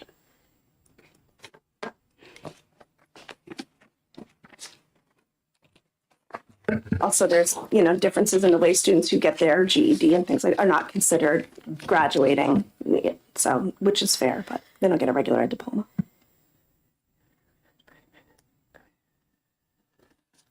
So for this number, they are counted. Okay. Because this is the indicator 1 rate. For the graduation rate that is calculated through DEAR, it would not be counted.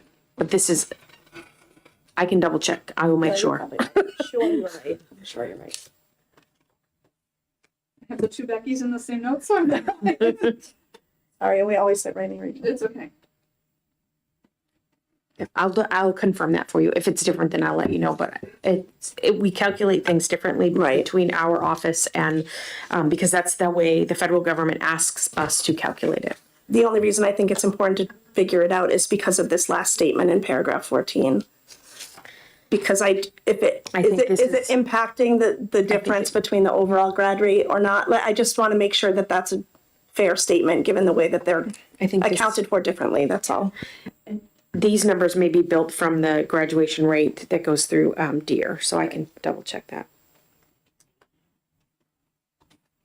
That 71% is not the same as what you're showing here. Right, we're showing 84%. Right. Yep. Okay, so let's just put that down and eradicate what we got there. Get on with the next page, which is page 11, recommendations.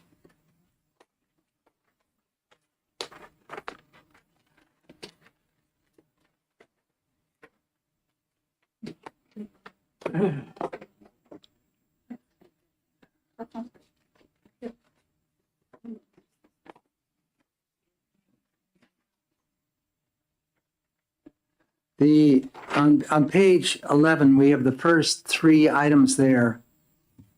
And they can be combined because they're all coming from the same location. Doesn't matter. Yeah. And it's basically taking it's just extracting it right from the report to here. So there's no editing here at all. We can maintain that and just jump on then if we want, if it's all good with 1 through 3. I'd maybe prefer to, this is LBA performance audit recommendations or just leave it the way it is. I might just put the year of that audit, just so it's not confused with the current audit. I just think it's confusing. That's 2024. Or 2018, if you're talking about the dispute resolution. I don't have it with me today. Oh, we can look at it. Okay, we'll clarify. I thought that was 24. You might be right. Just clarify. Okay, we can clarify the date. And is the title LBA performance audit, or was it something else? It was Dispute resolution. dispute resolution. Yeah. Yeah. Okay, the next part, actually parts number 4 and 5 are kind of linked together because we're talking about 1563. And we're talking about going forward with the costing of special education. And the special education aid funding formula is currently designed and funded is not sustainable. That, I think we could stop right there.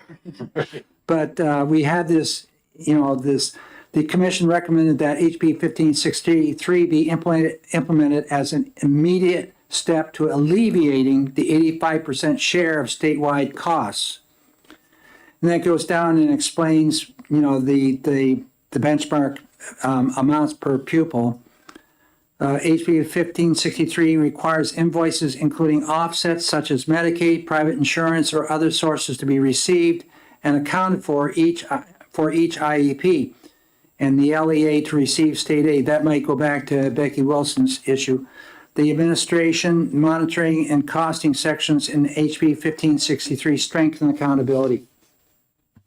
Thank you, Representative Ladd. That is my exact point, is that I don't believe it's possible for a district to account it for each IEP, particularly if they're receiving their state aid based on being able to do that. That's impossible for them to do. So would it be wise if we just put HB 1563 requires invoices,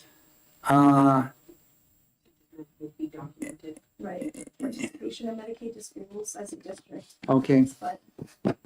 And again, I Such as apologize. be documented, that's fine. I just think it's important for legislators who may be looking at this in the future to understand that it's not that people are refusing to do it. Okay. It's just impossible to What do. Becky just said, Rebecca just said, it's fine, Becky.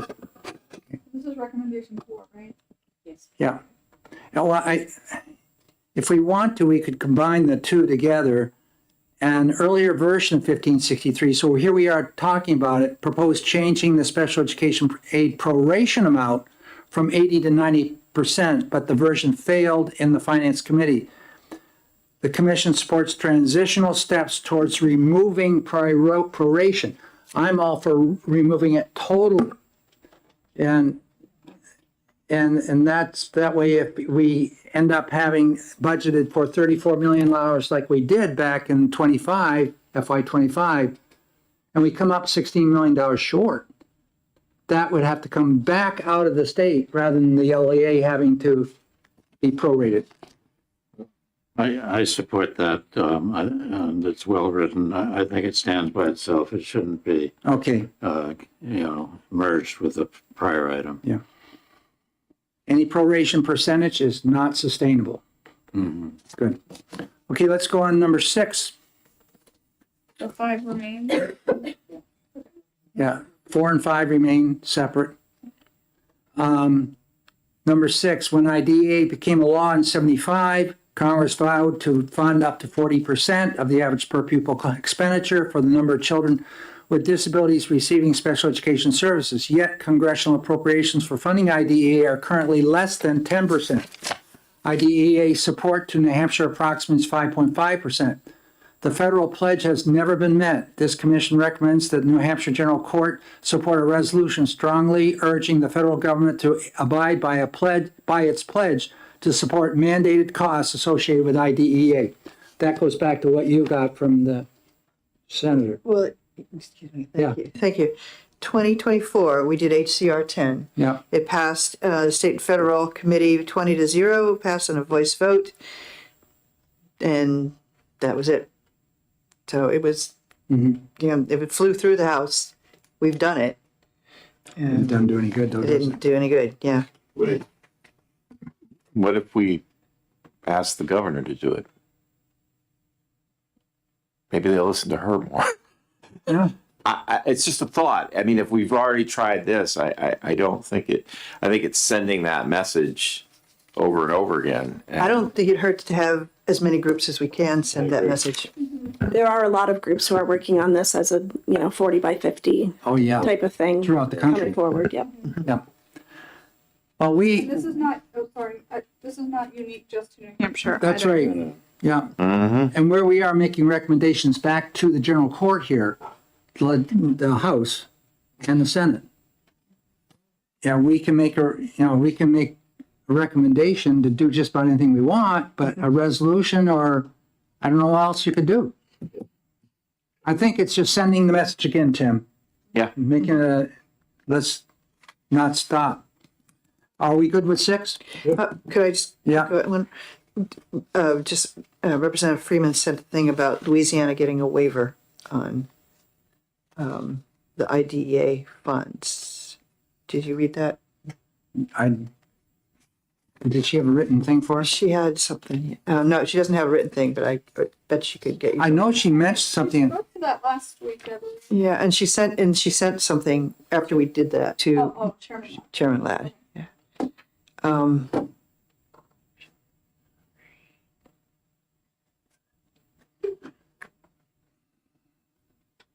Excuse me. This is the.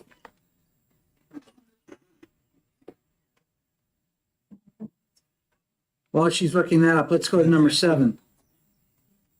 Hold on 1 second. Oh, okay, great.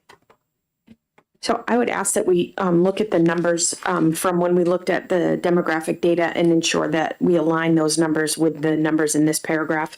I'm not sure where the 32,397 number came from. And then as we talked about, the preschool students are included in that number. So I would want us to take out those preschool students because they're not in the total count of Are you students. jump down to number 10? No, I'm on 7. 7. Oh, sorry. I'm sorry. I did jump to 10. My apologies. Woo, Maybe I need some new glasses here. ignore all of that. Go. This is about Louisiana returning education to state's waiver. Okay, let's look at that after this. Okay. please. Let's do number 7 right now. This is a recommendation that came right out of the Edumonics.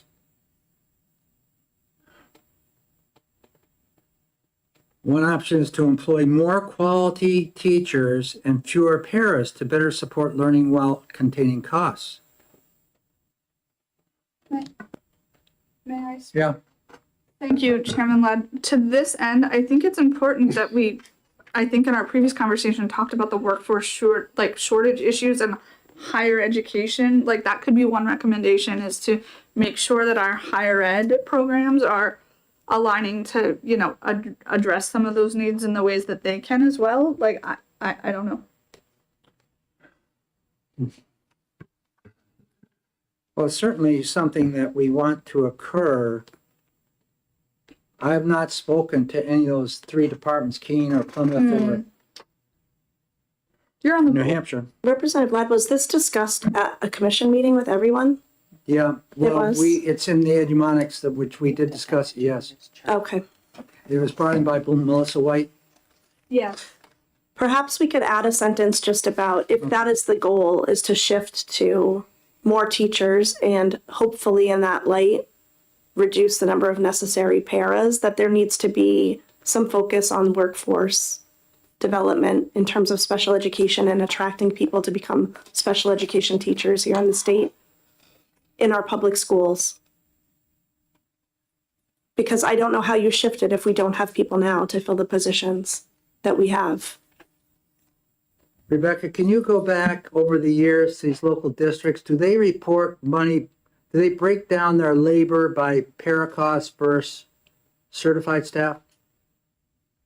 I would have to look at the DOE 25 to see how they break it down because they don't do it in any of the data that we collect. But I could see if they break it down on their DOE 25s. I'd like to look at that. Maybe.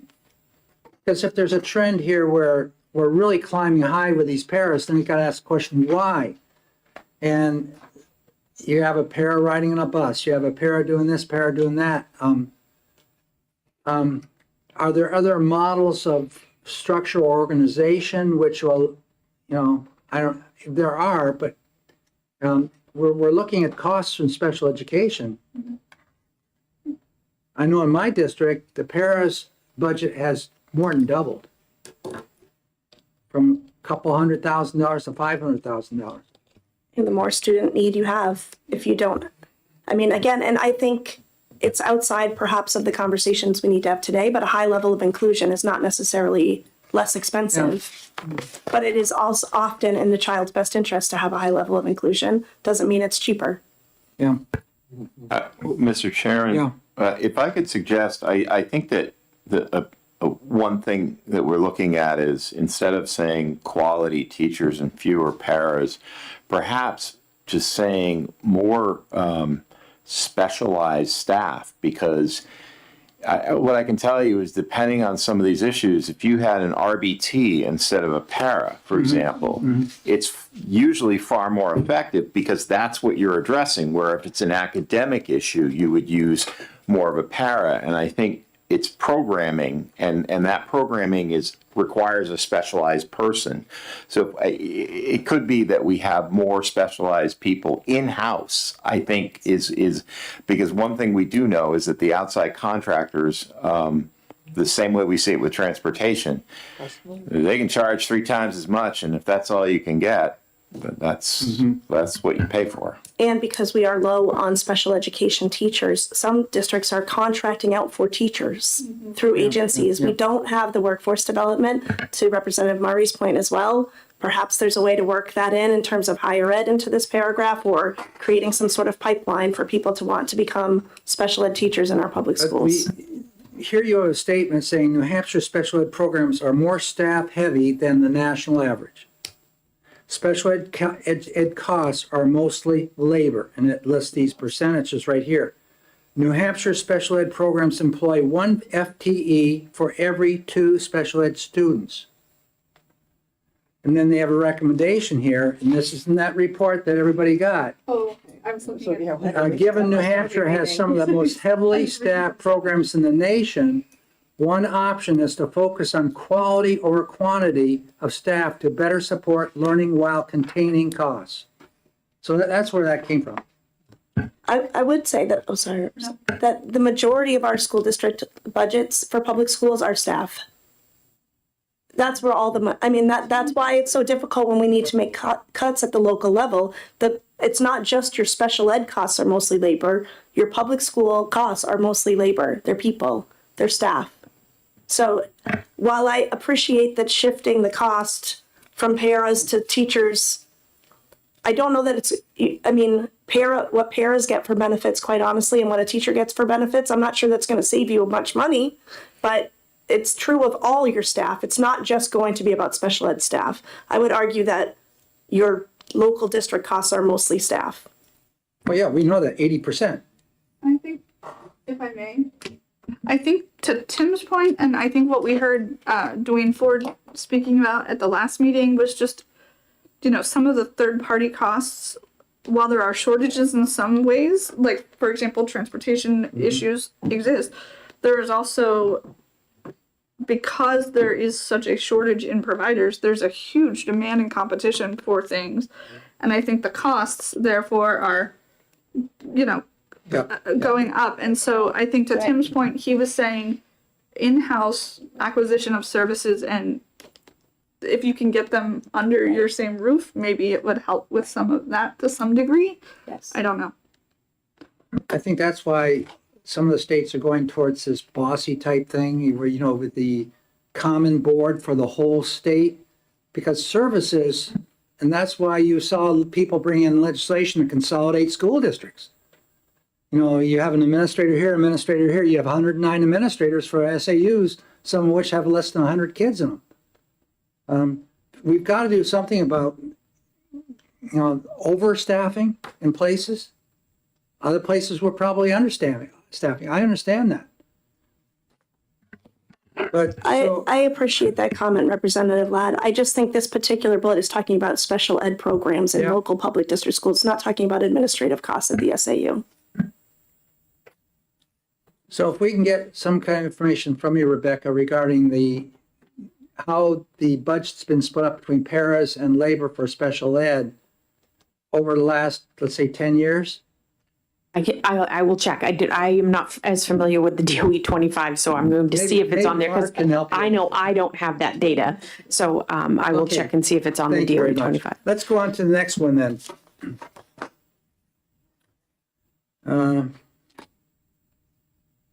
Which number are we on here? 8? Way back there? Oops. We'll just do the odd numbers. Yeah.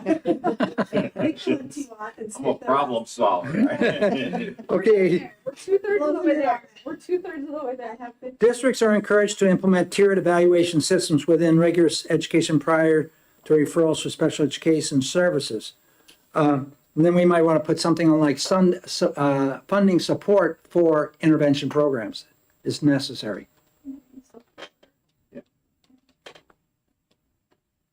I think that's very important to add because I will say that my understanding is that there used to be staff at the Department of Education that supported MTSSB, and everyone, I think except maybe one person has been, They're up to 2. 2 people have been cut over the last couple of years. So that support's just not there. Well, we're in a hiring freeze right now.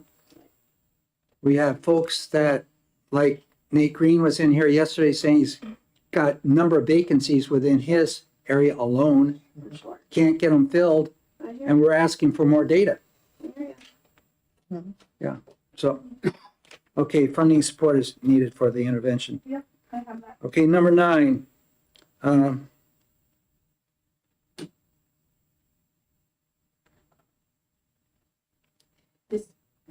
Go ahead. This is where I was saying I wanted to have the numbers checked. Because it's saying that the percentage is 20, but then when we looked at the numbers, when we were back on number 2, I think it was number 2, for the demographic data, we said that our special ed numbers included preschool students, but the overall students does not include preschool students. And then I'm also not sure where the 32,397 came from. It's because it relates to 9 because that's how the percentage was It comes figured. from the adequacy formula. So they calculate their number of students differently than we do. So we're kind of looking at apples and oranges when we do that because they look at any student that was in special education over the year. We look at a point in time of students on October 1st. So if you're looking at the number of preschool students and you're trying to do that calculation, you would want to use the our point in time data so that you're not the other data. Also, if we have an additional category for eligibility that other states do not have, is that a fair TBI? Okay. In terms of looking at nationwide data, I think we just need to be cautious. Can you get those numbers for us, Rebecca? Yes. To correct them? Those are, I made a note to circle back with you. Yep. Put that over. Yes. I'm so glad this brought us up because it got me to go to the archives over on Fruit Street. Yeah, nice people, air conditioned. It was wonderful. So it was not my imagination that our school district used to have a red flag that if you went over a certain number of special ed students, there was an investigation. So I found out where that came from and then traced it back to when it was changed and then tried to figure out why they did it in the first place. And it's in 1985 I've gotten back to right now, which is when the original bill was filed that's in the statute now. And it's below the archives on the computer, so I can't find a copy of the bill, but I have 106 pages of the hearings on it, which I haven't gotten to, but they were arguing the exact same things that we've been doing. They just said, are we overcoding? And most of the people who worked in the building said, no, we're not. It is really, sometimes it's in our best interest, not to even pursue it because it's too much trouble. Sometimes it's self-fulfilling prophecy, but really we take, we understand what it means to code. And so they're taking their time to evaluate it. And so they were kind of saying, probably not, but this is still the same legislature that passed the statute that asked for any school district that had 10% or more classified as educationally handicapped, which was the term of the day, they would just do a quick investigation to determine the reasons for an unusually high percentage. And I'm getting the scope right now is that it wasn't punitive, it was just for information. They considered 10% of your students as special ed as being high. I think that was the high point at that time. I know things have changed a lot since 1985. It was interesting to read. Yeah. Yes, Rebecca. Currently, we look at that for districts on their LEA determination. So each year we make an LEA determination, and that was just added to their so that it can be considered each year. And how far, if they're over the state average or they're over the federal average. We do look at that. It's not in state law, but we did make it as part of their LEA determination that we're required to make each year. Is that in the rules place or is? It's in the, so we're required to do LEA determinations for LEAs each year by the federal government and make a determination as the federal government does for us. So each year we determine based on data that we outlined if they meet requirements, need assistance, need intervention, or need substantial intervention. And we use data points that we have within the district, within the state, and that one is one that we just added to their LEA determinations. Okay, so each LA is already getting one of those, Yep. and annually. Yes. Wow, that's. So you can stay out of the library. Boy, I'll find another reason to go in there. You can go back if you want. Wonderful people. what do you do, Rebecca, when you have an outlier or a school district that's really out of the, where the majority are? So for anything that we find on the LEA determinations, we work with them to do a root cause analysis of some of their data and figure out, was it a data collection error? Was it a practice that they have within their district? Is it something we need to be concerned about? Is it something they need to look at changing? So any of those data points, we have them look at that data and figure out why it is the way it is, and why that number may be where it is. And we walk, for some of them, for the needs intervention or needs substantial intervention, we work with them closely to do that and walk them through those steps. The other ones, we will provide them some guidance on, this is how you can walk through those steps to figure out some of the pieces of your data. Do you have any kind of graphs or anything that show this where, I can, so a lot of the data is, the data we give to the districts is, a lot of it is suppressed because it's less than the 11. yeah. I can try to show you, I can show you the rubric we use. Sorry, I was trying to think of the right word. I can show you the rubric we use. We actually post it online so that people can see it. So I can show you the rubric we use, and all the different percentages we look at when we're looking at the different pieces. So I can show you the data that where it comes from and how we look at that. Is it worth putting anything like that in this report, or do you just leave it with you? I mean, I think it should go. I think that's a really interesting. you could mention it. I mean, the reason I brought it up is because we do look at this when we're doing, because it is a data point that we noticed as we were reviewing our data. It was a data point that we noticed that some districts were really high, and why is that the case? And some of it's because they're really small districts, and it's one kid gets identified, and then the whole it throws off all their numbers. But it is something we are looking at. So I can. I think that's an important thing to include. Yeah, I agree with you. I think we ought to. Yeah. Where do you want? In number 9. In 9, okay. Yeah. I can send you some language about that. Thank you. Do you want me to also send the rubric that we use? Yeah, that'd be nice. Okay, going down to number 10. Okay, we're gonna have some numbers there change then. I guess the big issue that I would have is that we know we have approximately 870 kids receiving special education aid. Those are the ones that cost more than the current 3.5x. And that cost we get through the special education aid pot of money. Then we have, and that's 870 kids out of the total whole, which is whatever number you're going to come up with. Let's call it 3,000. 30,000 kids. We are now expected to provide service to all these kids with $21.85 per kid, which is not targeted. But I for one, do not know how that's being done. I've tried to work that out with caseloads and all that other stuff, and it really is, it's not enough funds there to provide the services we really need to provide. I think, Chairman Ladd, if I may. Yeah. So the 2185 is that state differentiated aid number, right? Is Yeah. that what we're talking about? Yes. So I think that I just want to be clear that that's what we are talking about there. It's because it just says Okay, it does say differentiated and got it. Thank you. I don't know how many times I've talked with Mickey or Michael down at the LVA and said, boy, I wish that money was targeted for use for the special ed kids rather than just for the whole. They say, we can't do that. That's not the definition of what adequacy is. You get the same amount of money for all kids. And we're using that in the calculation. So, but it's, if you multiply 2185 times the 3,000, you can see how much we're receiving for providing all the other IEPs, the majority in this state. That's where we're shallow money.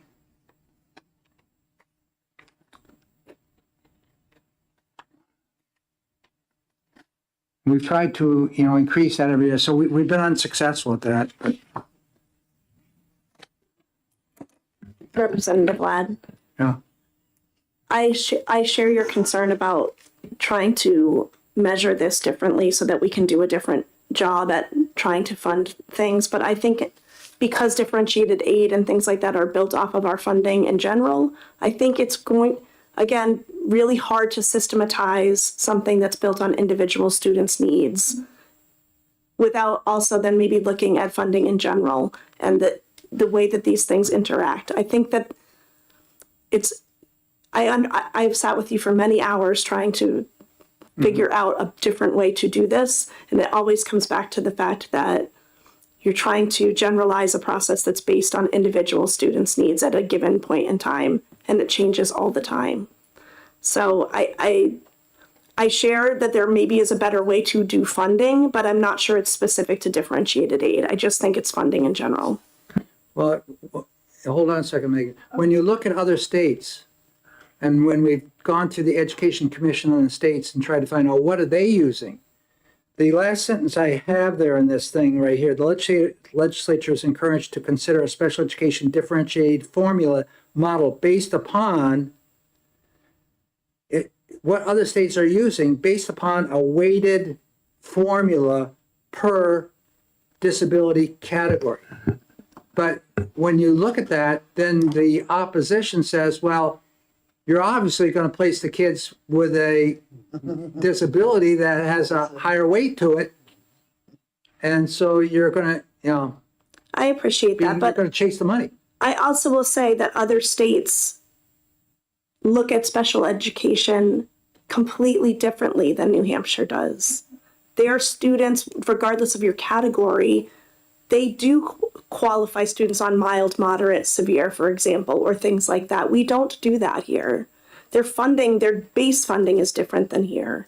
So I think that's what all I'm trying to say is that I appreciate trying to compare to other states, but you can't just pull out this tiny section sort of special ed funding without looking at how they identify students overall, how they fund their schools, resources that are available. It's very difficult to just pull out this one thing and say caseload. I mean, in our state, no districts do caseload the same. Well, I'm not necessarily talking just caseload alone. I'm talking about a weighted formula based upon, maybe it's a lot of factors. Maybe it's time, maybe it's staff needs, et cetera, Right. et cetera.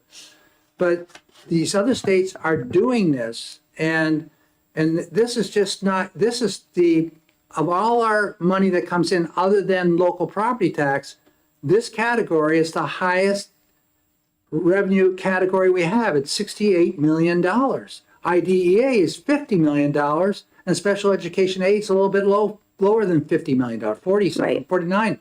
So we're talking about $68 million is what we support right now, and we know it's not adequate. I don't disagree with that. And so, and this it ties all back to the costing of special education. And if we were to fund that category properly, and it would take a lot more than, when I talked about caseload, that only jumped it up by $28 million. That's nothing compared to what we actually need for this area. But we do need to be better funding differentiated aid. I appreciate that. Thank you, Representative. But you need a climate that's going to accept it, and I don't think we have that. We may. sometime? We may It's a sometime. systems change that needs to be taken in consideration with some other changes. I just don't think you can continue to pull it out separately without looking at the implications on other things. But I think we need to also make some kind of recommendation where differentiated aid is increased. I think you might, that last sentence, it's the sentence that we're focusing on, as I understand it. That's right. And you might broaden it, just as you have been in this discussion, to talk not only about differentiated aid funding, but also the other sources of funding for special education, and try to build a better model.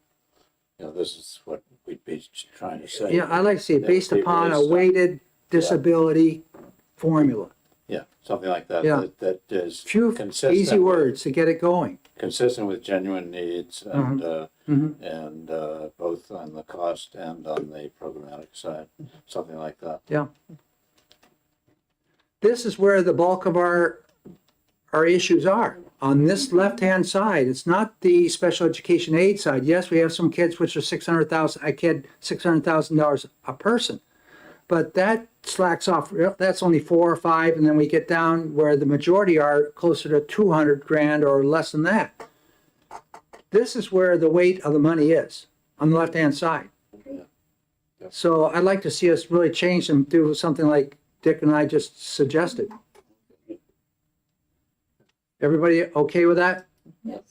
Okay, thank you. So are we adding Representative Ames's request? Anything, That or- last sentence there, legislature encouraged to consider a special education differentiated aid funding model based upon a weighted disability formula. Not confined to the differentiated. I mean, the way you just said it. Yeah, yeah, If I heard yeah. correctly, it was you, and the other sources of funding. But you see, there's going to be an effort comes forward next year where they want to take the differentiated aid and throw it all into special education aid. And then you're not going to be able to address that or receiving that until you hit that 2.5 times X or whatever it ends up being. I think it's at like $50,000 roughly. You will get, you'll have to pay X number and the state pays 80 or 15%, 3.5, it's 80-20, and on it goes. So if it all goes on that side, where's the money coming then for supporting the kids which are not above $50,000? That's my worry. Pure property tax. Yeah, that's exactly what it is, Tim. Can I ask a question? Yeah. Okay, and those unknown number, do we know that number? I've heard there's numbers that are IEPs and do we know that number? How many students are below the 2.5? Yeah, or can we know that number? I think we don't have a hard number that the legislature has been satisfied with, and I think that the hope is that by changing special ed aid this year, there will be more information with which to make that decision. Okay, We have projected some graphs, I have them here, but everybody I talk to, whether it's this rep or that, they're all different. It's all gambling, going backwards from the known to the very unknown. The unknown is all our students. Yes, Megan. Thank you, Mr. Chair. I am curious to know too, just based on the cohort of individuals who are in a specific building or in a specific district, depending on their individual needs, if reimbursements relative to 1563, HB 1563, might vary about, how much is coming back to that district specifically, because if we've already looked at, they're broken out in 3 different categories for reimbursement, right? Under the percentages for how much, yes. So it really is relative to the cohort of individuals that are in a particular building at that snapshot when they're requesting funding, right? It's so for special education aid, it's whoever it's students in that year. Yes. So any student in that year, but it's also a matter of the districts collecting the data regarding all the services that each individual student receives, and we don't currently collect that data for anybody who's not applying for special education aid. Yeah, that's the problem. I'm not trying to Yeah. call us to task. I So do have a 2 o'clock meeting that I'm gonna need to at least go do in a different room. So I'm Okay, gonna, so I don't wanna mess up the quorum. We modified that one. Then the next one is 1099. So it's, That's dealing with the Winnisquam and all that. HB 1090 will require collaborative support between DHHS and DOE. I think that's pretty clear in the bill itself. Medicaid to schools, that's just suggesting that if we start looking at, the other options out there, like the Colorado methodology, or it's something we absolutely don't even have to have in this report if we don't want it. The bossy, Speaking on behalf of Representative Freeman, she had a note about pooled risk management programs. Would that apply in this place? We're talking about health insurance for this pool? I think so, because we're talking about Medicaid. I- I'm not her, so I'm not. I'm not her either. It may be referring to the fact that several years ago, I believe a bill was passed to allow school districts to enter a risk pool to deal with Yeah. unanticipated special ed costs, so to speak, and that districts have not taken advantage of that. and we went to the actuarials out in the Midwest, I think it was in Kansas, and we had a 2-year contract or something such that. It's since passed, not one district stepped up to the plate. Follow up. So is it something we should look into and encourage if it's worth doing, or is it? So when it passed a few years ago, we for 2 years put out guidance to the districts and said, this is for you to do. We will set up, and we had, I think, six districts that came to informational sessions once. And then nobody was interested in starting that. Nobody reached back out for extra questions. Nobody. So that's what she is referencing. We did try to get people interested in that, and they just were not. They were not interested. When was that? 2 years, I think it was- 2-ish, 3 years ago, 2-3. Okay. Not this past session, but maybe the one before. No, I think it was even more than that. I want to say it was because we did it for 2 years, so I want to say it was at least 3 years ago. And then we offered services for 2 years, and we just couldn't get any districts interested in it because I you would think they're have to. starting to see some problems with pooling. School care is a good example. I think risk pool just gives everybody. Yeah, the risk pool, I think it was putting in, I think the concerns that we heard from the few districts that did talk to us was putting in their funds, and then somebody else using their funds for the services that were needed. And that was, Yeah. how could they justify that to their local taxpayers? Yeah. That was the biggest comment that we got back. Was some districts are doing okay, and they say, why do I want to take care of his district over there, where then they haven't done a thing, and nothing's been put in reserve? And now I'm going to take care of that, forget it. And that's what they walked away from it real quickly. It's a good idea, but, Okay, thank you. okay. So what we have basically left on there is the next page over there. The boss, I think we can clean that up a lot. I was just going to suggest if we're separating this out in the previous paragraph, Yeah. you might want to separate it out into 2 Yeah, recommendations. And the last one dealing with the disabling conditions. I think you just say something like, this is the, number 7. So, yeah. This is the EFA disability issue. And you could simply say, trying to short circuit this, that we recommend, the recommendation is to take action as specified in the finding, because we've really laid that out. Yeah, that's fine. Yeah, there's no statutory definition either of this, so, yeah, that's fine. And leave it at that, and then kick the can, as you said earlier. Yeah. So how do you want to wrap this up? Well, I think what we got to do now, if we got everything that Megan's typing into her machine there, in red so that we can, I've got, it's gonna, yeah.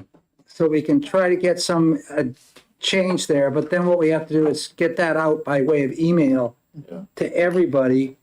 So some comments can be made, understanding that July 1, this report needs to be done. If it's not done by July 1, I doubt very seriously if there's going to be much of a report coming out till whenever. But I think we need to be careful in trying to make changes where it really makes a difference. And what we've discussed and agreed upon here, we should all probably go with. But then get that back, and if there's some suggestions, we can further clean it up with those suggestions by way of email, but get a final version finally sent out to everybody, say up or down, let us know. Yeah, now, I think Jen will do that, right? Yeah, when she's back from Maryland, yeah. okay. So we can do this all by email? Well, when are you going on vacation, Dick? I'm gonna be leaving very early Tuesday morning, so Monday. What's that date? That's the 20th. 23rd is the date of the flight, so I'll be here through the 22nd. See, the 22nd, I'm speaking at Plymouth for the math teachers. You're not gonna do that all day though, right? Well, I'm supposed to be at a delegation meeting with Grafton County though at the same time, so on the budget Yeah, we got ours. meeting coming up. So I guess what I'd like to try to do is get these changes put together as quickly as possible and get this out. Got it. And if you're able to go with the changes that come at us, let's go with it. I think something like that. Yeah. It's gotta- We can't get too picky on it right now. Right. I was going to suggest as well, Yeah. I have a list of I think most of the attachments that we talked about that I will email to Representative Yeah. Mari. And with Jen being absent for whatever's happening with her, if you need assistance, I am around this week. I can help you. Good, thank That's you. wonderful.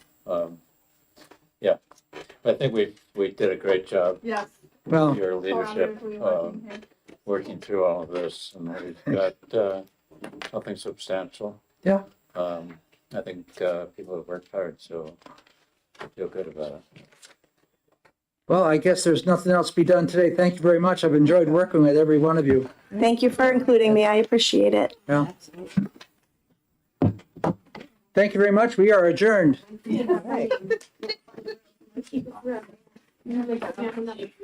Are you guys aware that Mark